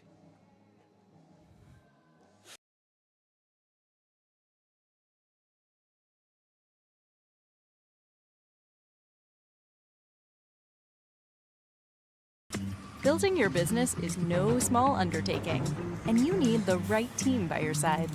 Whether you're just getting started or expanding nationwide, Pacific Premier Bank is here to support your business every step of the way. As your trusted banking partner, we can help guide you down the right path with customized solutions designed for your business. We'll help you achieve the success you deserve. Pacific Premier Bank. Let's build your future together.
Welcome back, folks, and thank you for tuning in into the Palm Springs Power versus the Inland Valley Pirates. We certainly have a doozy tonight, as the bases are loaded for the Power for the first time tonight. After the relief pitcher Austin Kirkwood gave up 3 straight walks, and now they throw another ball with the relief pitcher coming in, number 13. That'll be Jackson Banuelos coming in to relieve. He certainly has a tough assignment here, as the Power's meat of the lineup is coming up. And KJ Moon can do something here and open up this game for the Power with one swing of the bat. And a swing and a miss for strike one. Big hack by KJ Moon.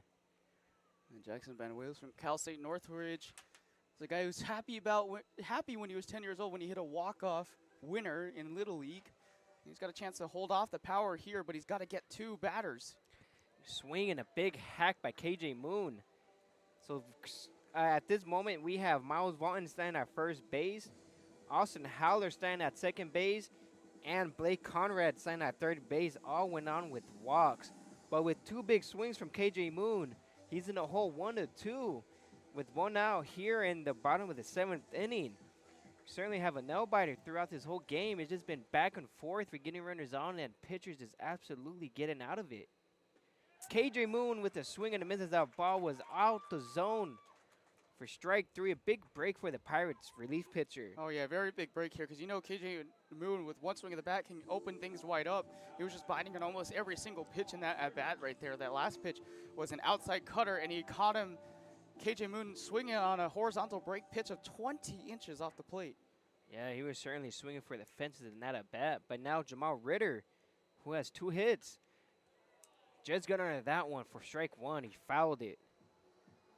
Jamal Ritter, back in the 6th inning, had a hit, and also in the 4th had a hit.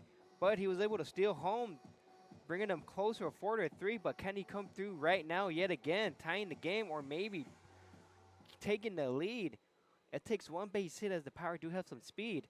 Takes away for ball 1, counts even up at 1-1. And you know he wants this at bat right here. You know he wants this situation. 2 outs. You got bases loaded. You need 1 run to tie the game. You need another runner to get the go-ahead. Jamal Ritter here trying to put the team on his back. That's exactly what he wants right now, because he just did that earlier in the game too. Yeah, Power needs someone to step up right here as he takes low for ball 2. Counts currently 2-1 with 2 outs. Here in the bottom of the 7th inning, the Power are still down within 1, but have the chance to take the lead. Or even more in this inning. The momentum's certainly going in their way. Banuelos behind the count 2-1. It's a hitter's count for Jamal Ritter. Comes the pitch, lefty-lefty matchup. Jamal Ritter gets under it again for strike 2. Just missing pitches.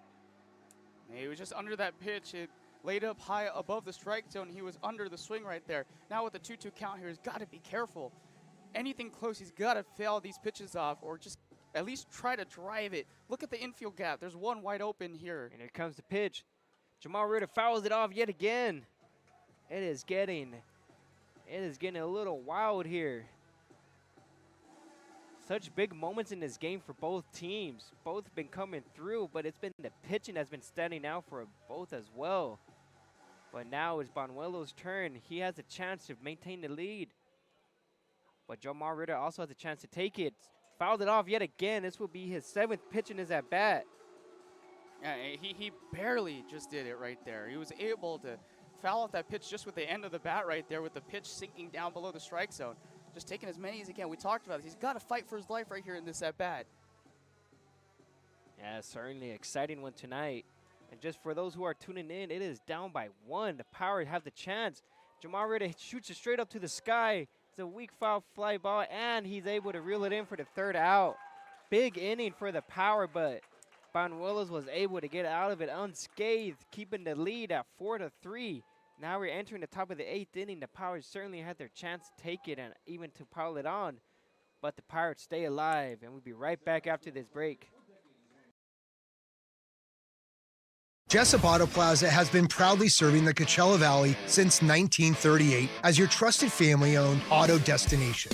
Now, electrify your drive with the Valley's most extensive range of electric vehicles. Drive the Chevrolet Blazer, Equinox, Silverado, the powerful GMC Hummer, Sierra, and the distinctive Cadillac Lyriq. Silent power, bold performance. Electrify your drive. Jessup Auto Plaza. Since 1938, the EV brands you love, the family you trust. Hey, Coachella Valley, Patrick Summers here, General Air Conditioning and Plumbing. Spring is here and summer is right behind it.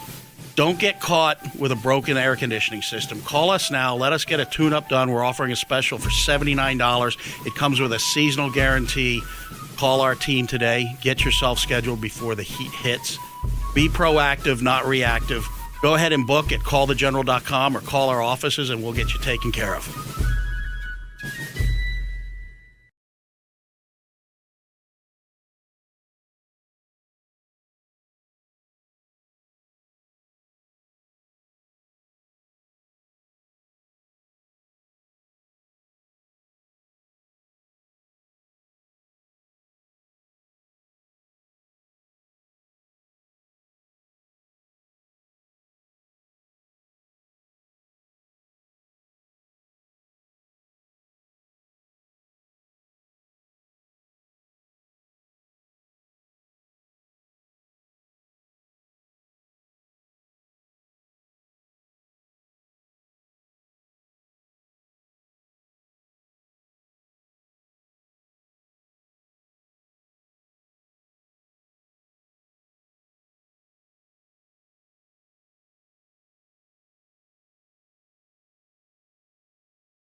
Welcome back, folks, and thank you for tuning in into the second game of the Inland Valley Pirates versus the Palm Springs Power. Now, for a quick recap, the Power did have bases loaded in the last inning, but they weren't able to cash them in as KJ Moon struck out while Jamar Ritter hit a weak fly ball to left field to end the inning. And now due up for the Pirates, we have Hunter Meyer facing off the relief pitcher coming in to relieve Kenny Keller, James Williams. James Williams threw the first pitch for a ball. And we talked about how solid this relief pitching staff is. Yeah, both teams been absolutely nails with the pitching. Getting out of jams, keeping each other shut out. It's such a nail-biter. We have a good game so far. And we're only in the top of the 8th inning, but the Pirates still lead 4-3. Strike 2 with that breaking pitch. He got out in front of that one. Count's currently 1-2. There's another call to the desert prospect here in James Williams, who comes in for the 5th time this season with 1 win this year, 10 2/3 of an inning. He has a 1.69 ERA here in this young season. Got him check swinging. Did he hold back? Yes, he did. Counts 2-2. He evened it up. And on deck for the Pirates, we have Olazaba. And this is another guy who played in the PSEL, 57 innings pitched, 49 strikeouts at an ERA of 3.47. Very solid lines right there. He's been certainly showing it off this summer. And look, get him swinging. Pirates have struck out 13 times this game compared to the the Power 2. And now we have Esteban Olazabal coming up to bat. Yeah, the Power pitching struck out 13 hitters tonight on strikeouts here. You know, ever since the relief pitching of Kenny Keller, and now James Williams trying to take over here and continue this good streak of pitching from the Power staff right now. Yeah, Kenny Keller was on a great run. He struck out 3 batters looking. And now we have Esteban Olazabal, who struck out back in the 5th, but he was the one that got the triple early on and the single back in the 3rd. 2 for 3 so far in the day. Takes a strike 1 pitch. Comes straight up to the press box and just out of our reach for strike 2. Feel like the ball gets closer and closer every time.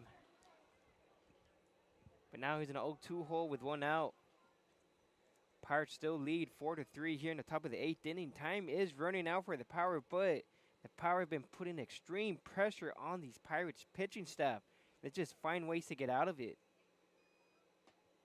Just missed off the plate for ball 1. Counts currently 1-2. Yeah, but just barely. He almost scathed it on the outside corner of the strike zone at 88 miles per hour. And that curveball just missed it by a little tally. That was a great miss, certainly. But now he's still in this at bat, 1-2. Fouls that one off to stay alive. Still with 1 out here in the top of the 8th inning. The Pirates are only leading by 1. Power continue to get guys on, but they just cannot finish the job to cash them in. Had the opportunity to take the lead, but now they have to start all over. 1-2 count here to Olazabal. He smacks it right to the center fielder, but Jamal Ritter's right under it. Gets the 2nd out of the inning. And now we have Jordan Viramontes, who struck out twice. 0 for 3. Just a heads up here. Looks like they're going to go with another pinch hitter if Viramontes gets on base. It's Dominic Garcia on deck right now. Oh, yes, he is replacing Rocco Reagan at second base as well. Pirates going to the bench. He shoots it up the middle. Kleinman gets it, but he's able to field it and fire it at first base to get the 3rd out of the inning. Pirates go down 1, 2, 3. And now we're heading to the bottom of the 8th inning. Pirates still up 4-3 though. Power only have 6 outs to play with, and we'll be right back after this break.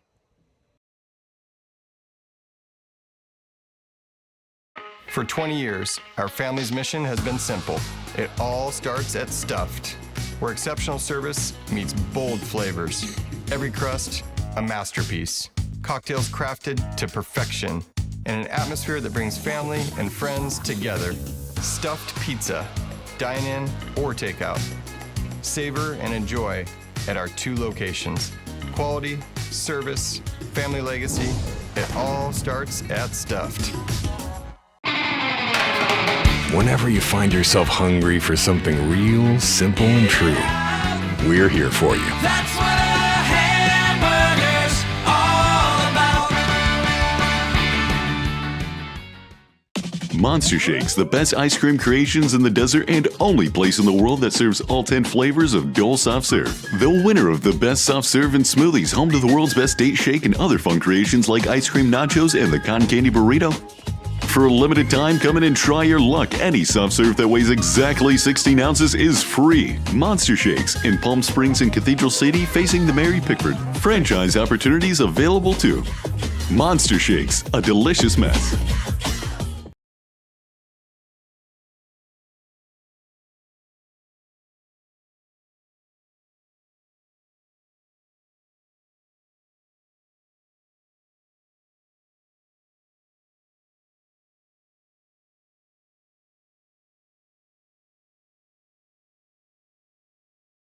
Welcome back, folks, and thank you for tuning in into the Palm Springs Power versus the Inland Valley Pirates.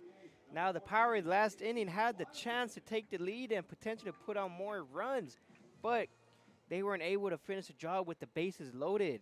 And now, we have Casey Kleinman coming in the bat. Von Willis is still pitching for the Pirates.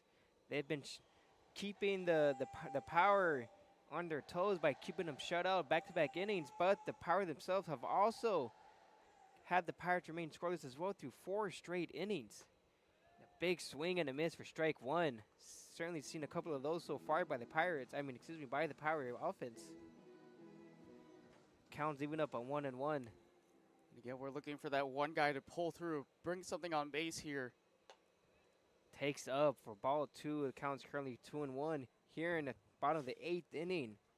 Yeah, you're certainly right. They need someone to step up in a big moment.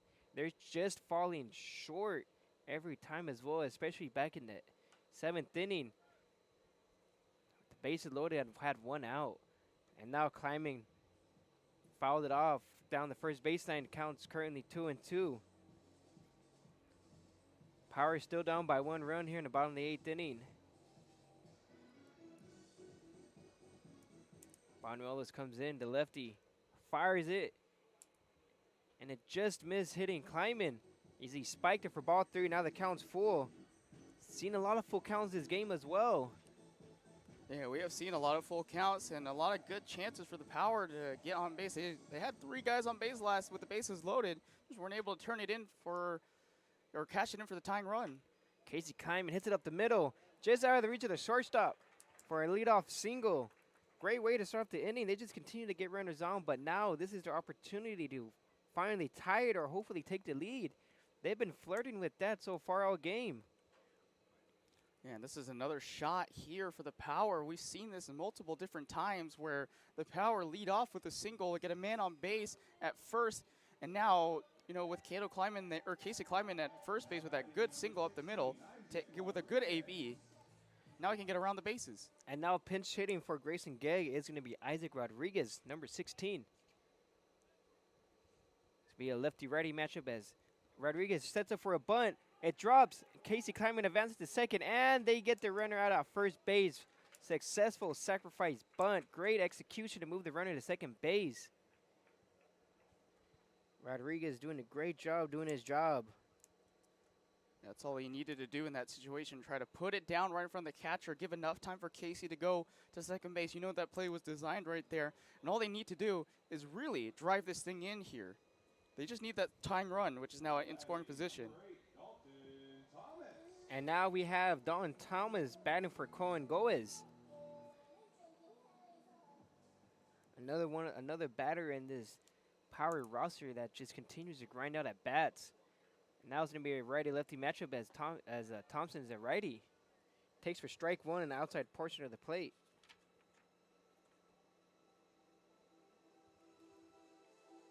Dalton Thomas hasn't seen some play time in a minute, but here he is in a clutch situation where he needs to pull through.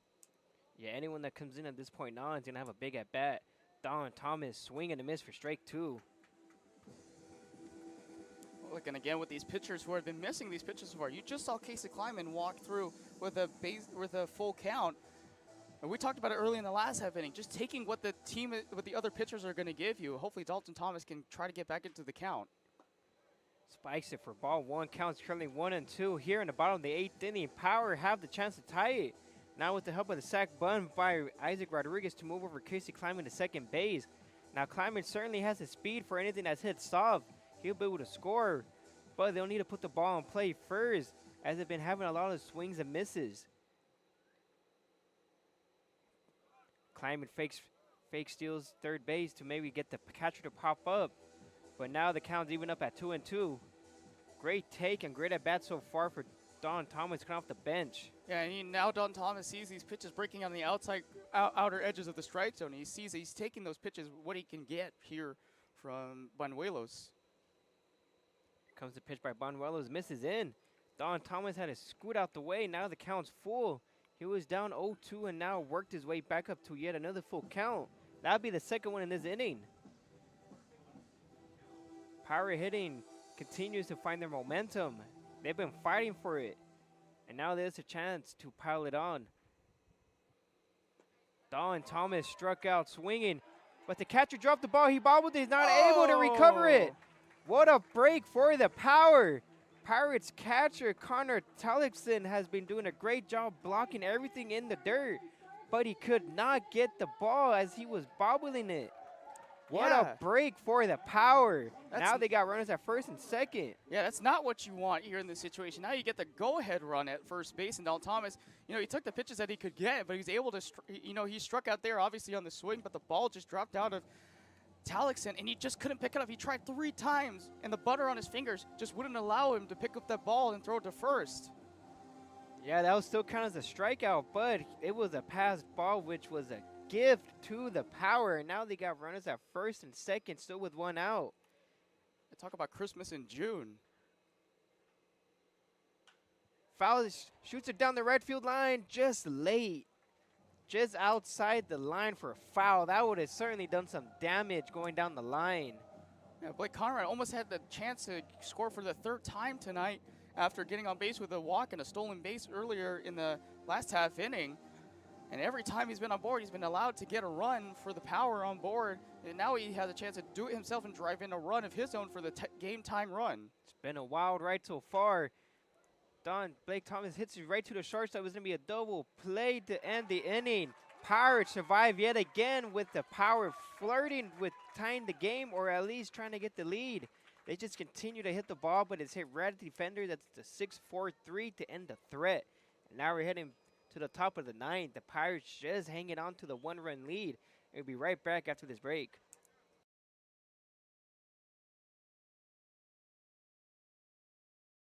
There's something winning in the Agua. Catch all the action at 360 Sports at Agua Caliente Casinos. Watch your favorite teams on our giant wraparound screens. See live scores on the LED sports ticker. Win big with our bar top games and enjoy great twists on bar food favorites. And with 3 premier casino locations, 360 Sports is the ultimate fan experience. For more information, visit aguacalientecasinos.com.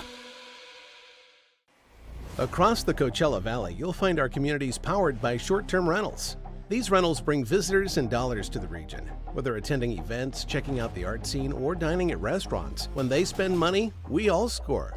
The nearly $1 billion impact of short-term vacation rentals generates tax revenues that fund police, firefighters, education, and many other programs that improve our daily lives. To learn why short-term rentals are a grand slam for the home team, visit onecv.org.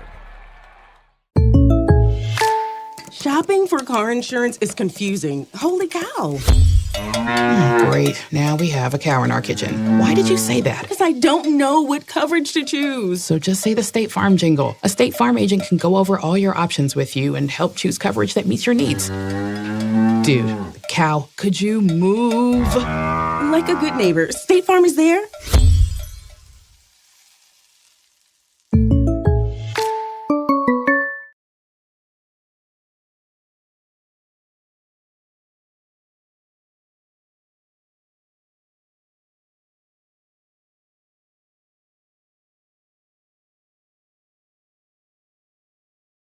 Welcome back, folks, and thank you for tuning in into the Palm Springs Power versus the Inland Valley Pirates. We certainly have a doozy tonight. The Power keep flirting with tying it with the base runner at second, but they just can't get the job done as they fall just short. Pirates pitching just not folding. And now, Dua, we have Dominic Garcia leading off for the Pirates. The lead is still by 1. It's currently with a 4-3 lead. Pirates have 7 hits, 1 error. Power have 3 runs, 5 hits. Certainly a no-biter tonight. He checks swing for no, he was able to hold back as it was for ball 2. Counts currently 2-0 to Dominic Garcia, and we still have James Williams out there pitching for the Power. And on deck for the Pirates, we have Jackson Talixon. Just missed off the plate for ball 3. This will be Williams' first 3-0 count in his outing. Yeah, the Power just won another clean inning here. Yesterday the Power pitching staff gave up a few other runs as well towards the later part of the game, and that's what put the game out of reach. And here in this situation, James Williams has just got to hold off the Pirates here again. Dominic Garcia takes for strike 1. Rightfully so, as he's ahead in the count 3-1. Missed low for ball 4. Now the Pirates finally get a leadoff guy on. They haven't done that since the back of the 3rd inning. But now we'll see if they'll take advantage of that as the Pirates haven't been able to get someone across. This is certainly the Pirates' chance to turn things around. Yeah, the Pirates have been able to capitalize on many situations. They've only left 3 runners at the bags this game to the Powers 9 that they've left behind. He takes for strike 1. Breaking pitch. Now we got Connor Talixon, who popped out to the second baseman his first time around back in the 6th inning.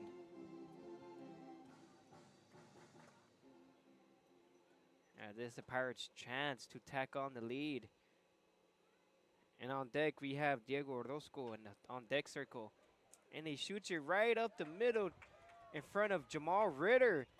They're starting where they left off back in the 3rd with back-to-back singles with no outs. That'll move Dominic Garcia to second base, while Connor Talixon stands at first base after that single.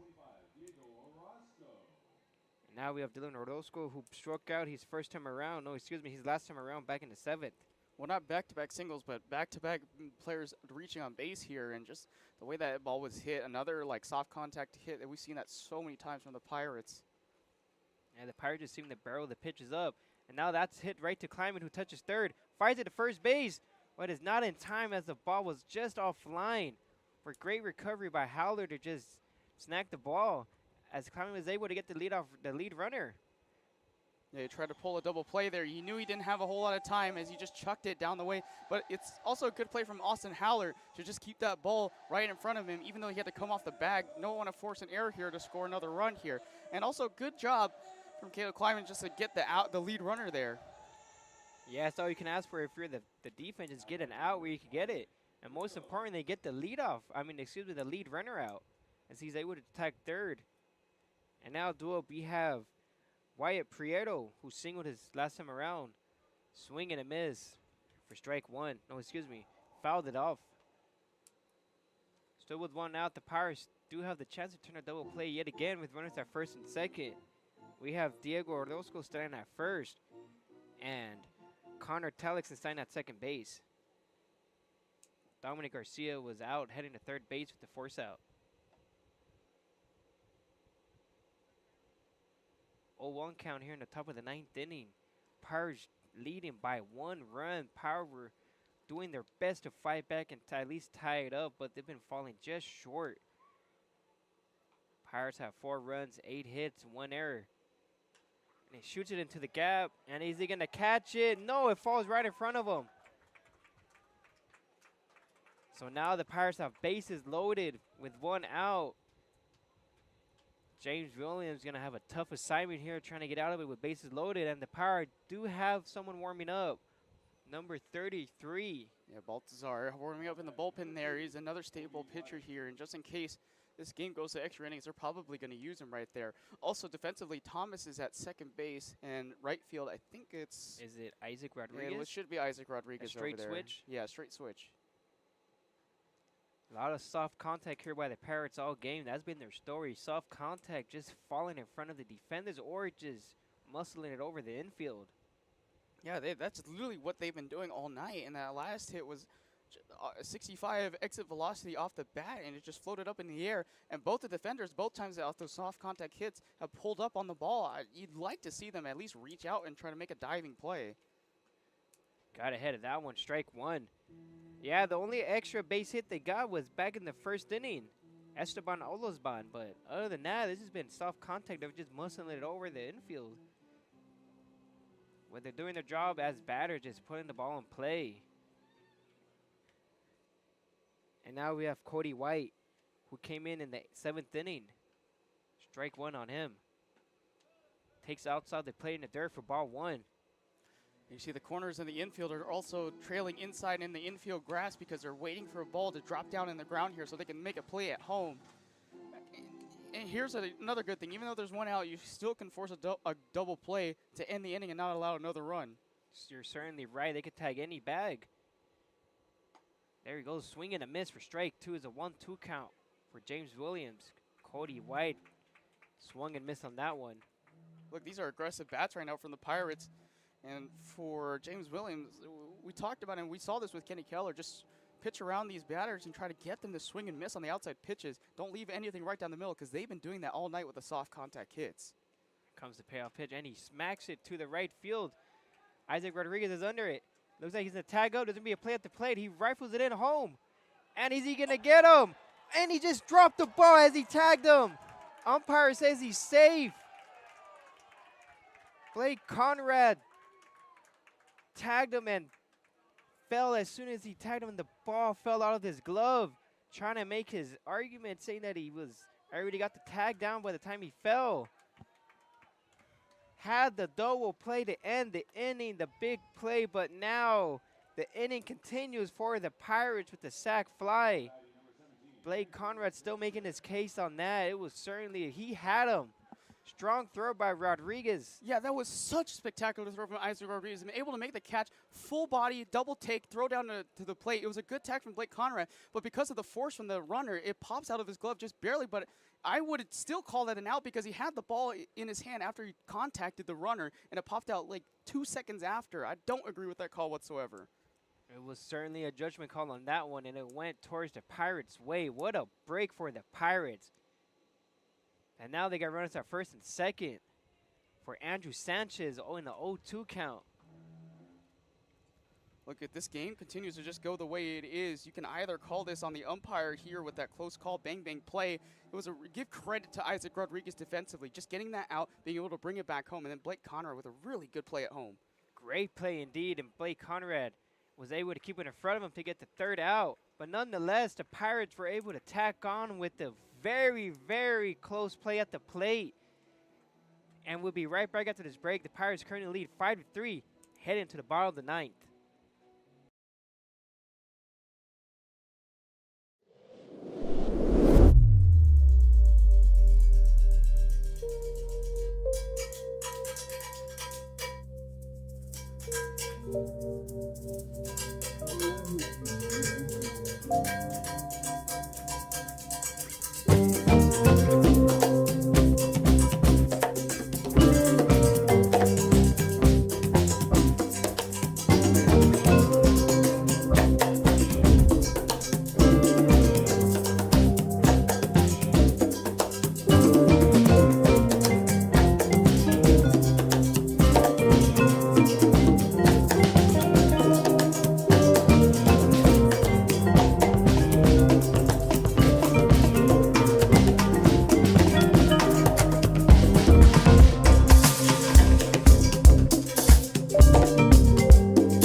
Try our big, beautiful all-day menu with more than 70 delicious dishes and our award-winning 3-course brunch for only $27.99. At Palm Springs' most popular restaurant, there's always a party at Lulu.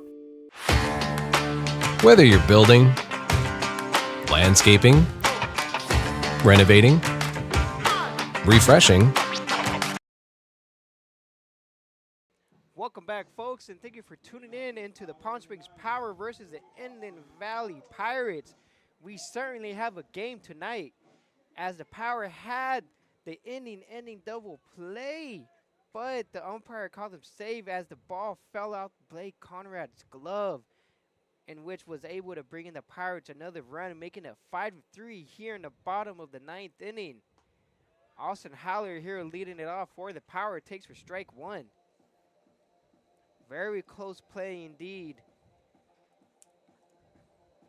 But now it's a new inning, and they would have to find ways to turn around and hopefully get runners on yet again. Austin Howard hits it right to the second base, but he's able to field it and get the out to get some weak contact. Be a 4-3 put out in the first out of the inning.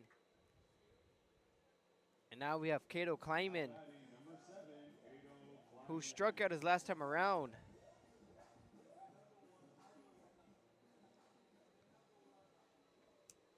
Power been scoreless through 3 straight innings, leaving runners on at every single one of them with 5 hits, no errors.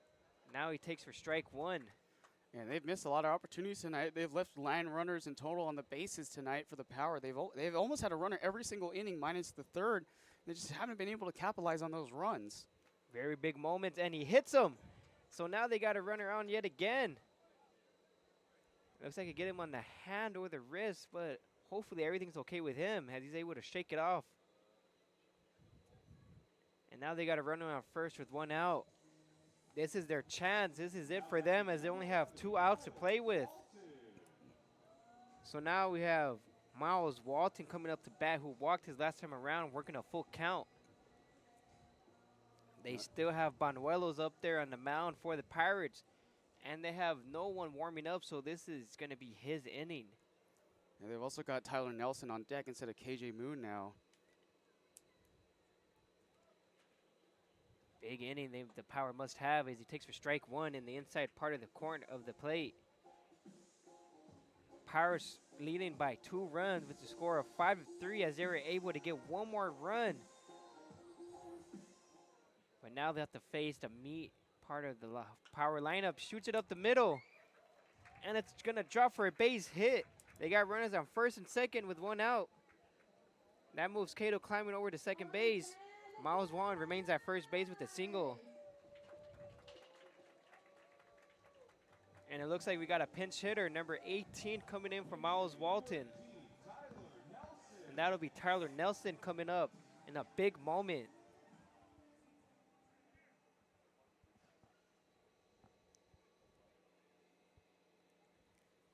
And Tyler Nelson knocked one to left center field in a few games ago. Almost hit a home run out of the ballpark, but it took one off the wall. So this is another power player here with enough power to try to turn this game around and get a walk-off win here if he can. Right now the tying run is at first base, the go-ahead at the plate. Tyler Nelson, base hit, and he fouls it back for strike one. Has a chance to at least bring in 1 or potentially tie it with the speed with Miles Walton and Cato Kleiman. Standing with the 1-1 count with 1 out. But you also have to be careful if you're the Power, because the Pirates still have the chance to turn a double play to end the game and take away the win. Here comes the pitch by Banuelos, misses down.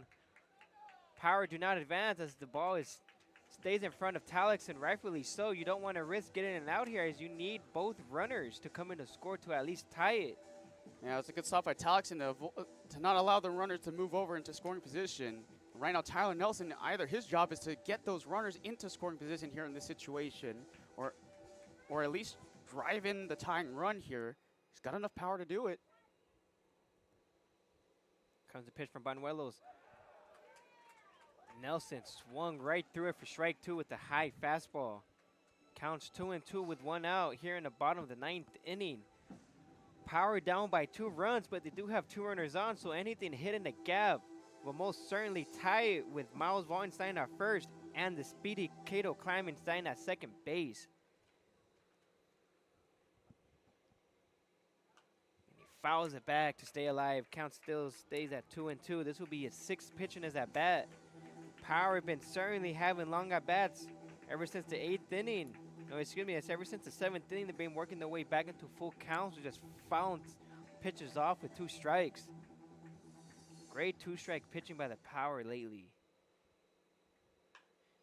Shoots it right to the first baseman, but he only touches first base. Productive out by him. Base hit ties it certainly with the speed they have. He was able to move the runners without turning a double play. And that's all he kind of really just needed to do there, is just move the runners over to scoring position. Obviously, you want to avoid giving it up and out there, but at least he puts it in play and moves the runners right into scoring position here. And here's a guy who we've seen many times tonight try to put the team on his back, but he just, you only scored a run. He can do it here in a big way if he can. As is Jamal Ritters and the Power's last chance to do anything if he gets out. With 2 outs here in the bottom of the 9th inning, scores 5-3. Base hit is all he needs. Takes for ball 1, down and away. Banuelos still on the mound for the Pirates. They have no one warming up. They're going to rely on him to save the day. but he has to go through Jamal Ritter first. Takes for strike one. Counts even up a 1-1. That's a very good breaking pitch. That was a cutter fastball that came right back into the zone, just cutting inside there. Like, obviously that's why we call it a cutter pitch, but 1-1 count here for Jamal Ritter. He's just going to take whatever he can get right here in this situation. Banuelos comes in and fires.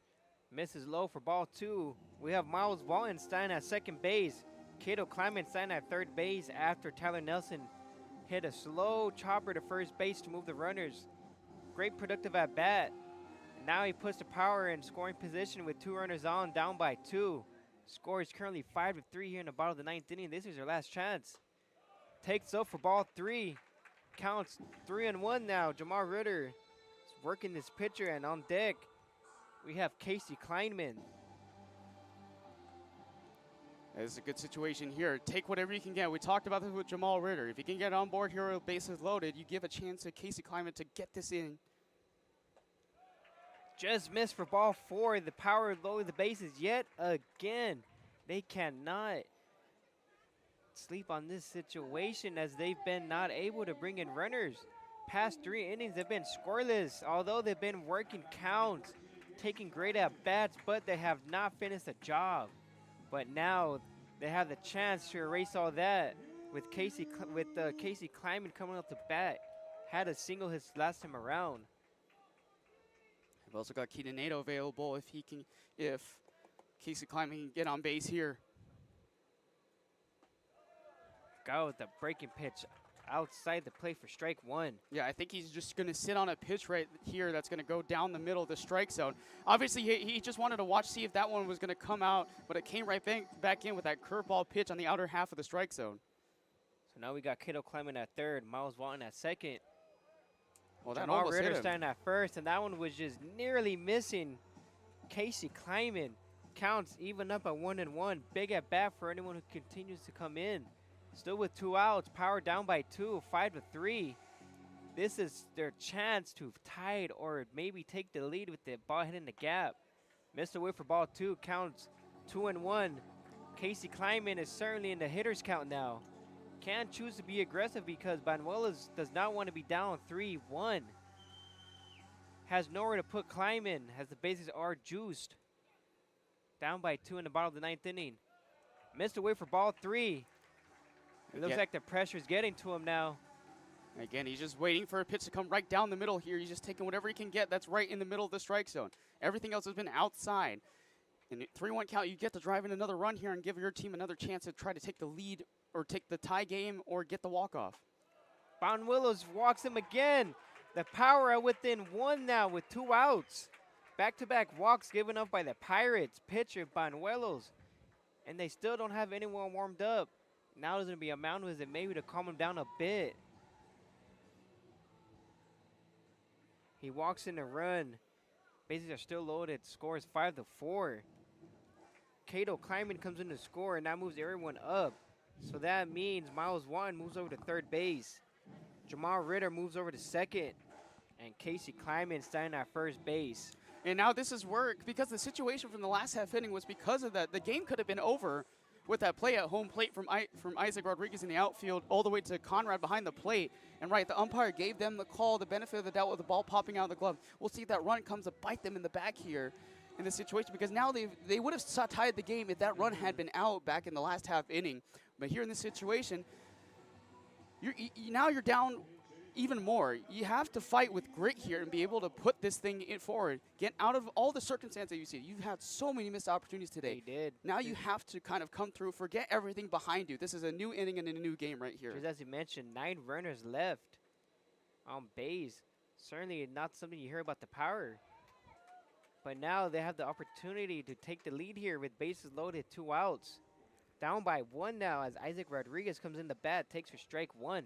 Excuse me, Keaton Nato. Excuse me, Keaton Nato.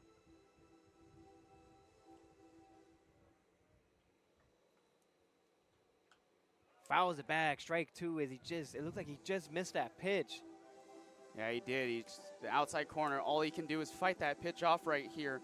This is where Keaton Nato, he took a trip. He had a little bit of a hiatus, but now he's back with the power. And now he can deliver for his team in the situation where he's been so gritty in some of these games so far. You know, we haven't had a whole lot of close games up to this point. Might be the closest game of the year, and now Akita Nato has a clutch situation on his hands. Yeah, we've been certainly seeing the gritty side of the Power. They take pitches, foul everything off, doing what they can to extend this at bat. Now Akita Nato takes away for ball 1. And this is the first time the Power's been down this long as well, be minus the 4 losses they have. But they're doing everything they can to get back into this game. Now it's in a 1-2 count with 2 outs down by 1. The bases loaded here in the bottom of the 9th inning. Missed up for ball 2. Count even up at 2-2. Big at bat for Nato. Has a chance to become the hero tonight.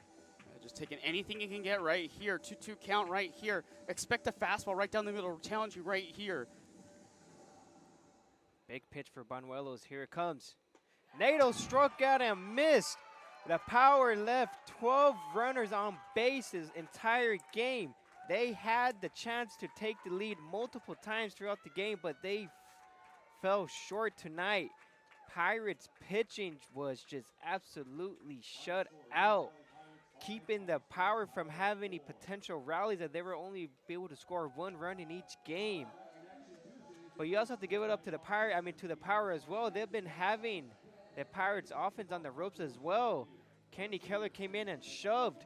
The only 4 runs that came in were early on against Adrian Moreno, but they were able to sneak in 1 back in the 8th inning. Very close ball game. Power certainly had the chance multiple times, as I mentioned earlier, to take the lead and potentially round away with the game. Yeah, they certainly did tonight, and they fought their way back towards the last part of the inning. They got bases loaded situation multiple times within the last 2 half innings. They just couldn't put it away here in this last situation, and it was a good job by Jackson Banuelos taking over, being able to come into a tight spot, take out the side, do it again back in the 8th inning, and then do it here in the 9th inning in a very tough situation. You gave up a run with the walk, and then you come back and get the save here for your team, as you know the Pirates sweep the Power here. But this won't be the last time we see this Pirates team. We'll see them later down on the road. So hopefully the Power can come back and try to split a series, or split the season series against them. Yeah, it was very close indeed, just as you mentioned. But now they'll have to look forward on Tuesday, July 1st, as they play the Nighthawks.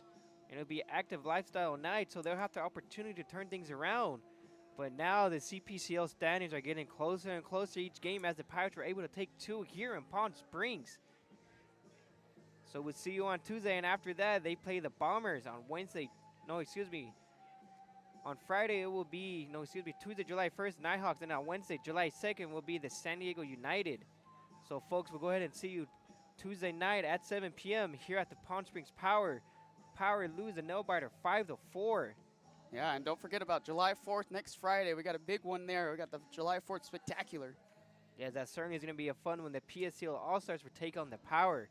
And, of course, there's going to be a dazzling fireworks show right after post-game.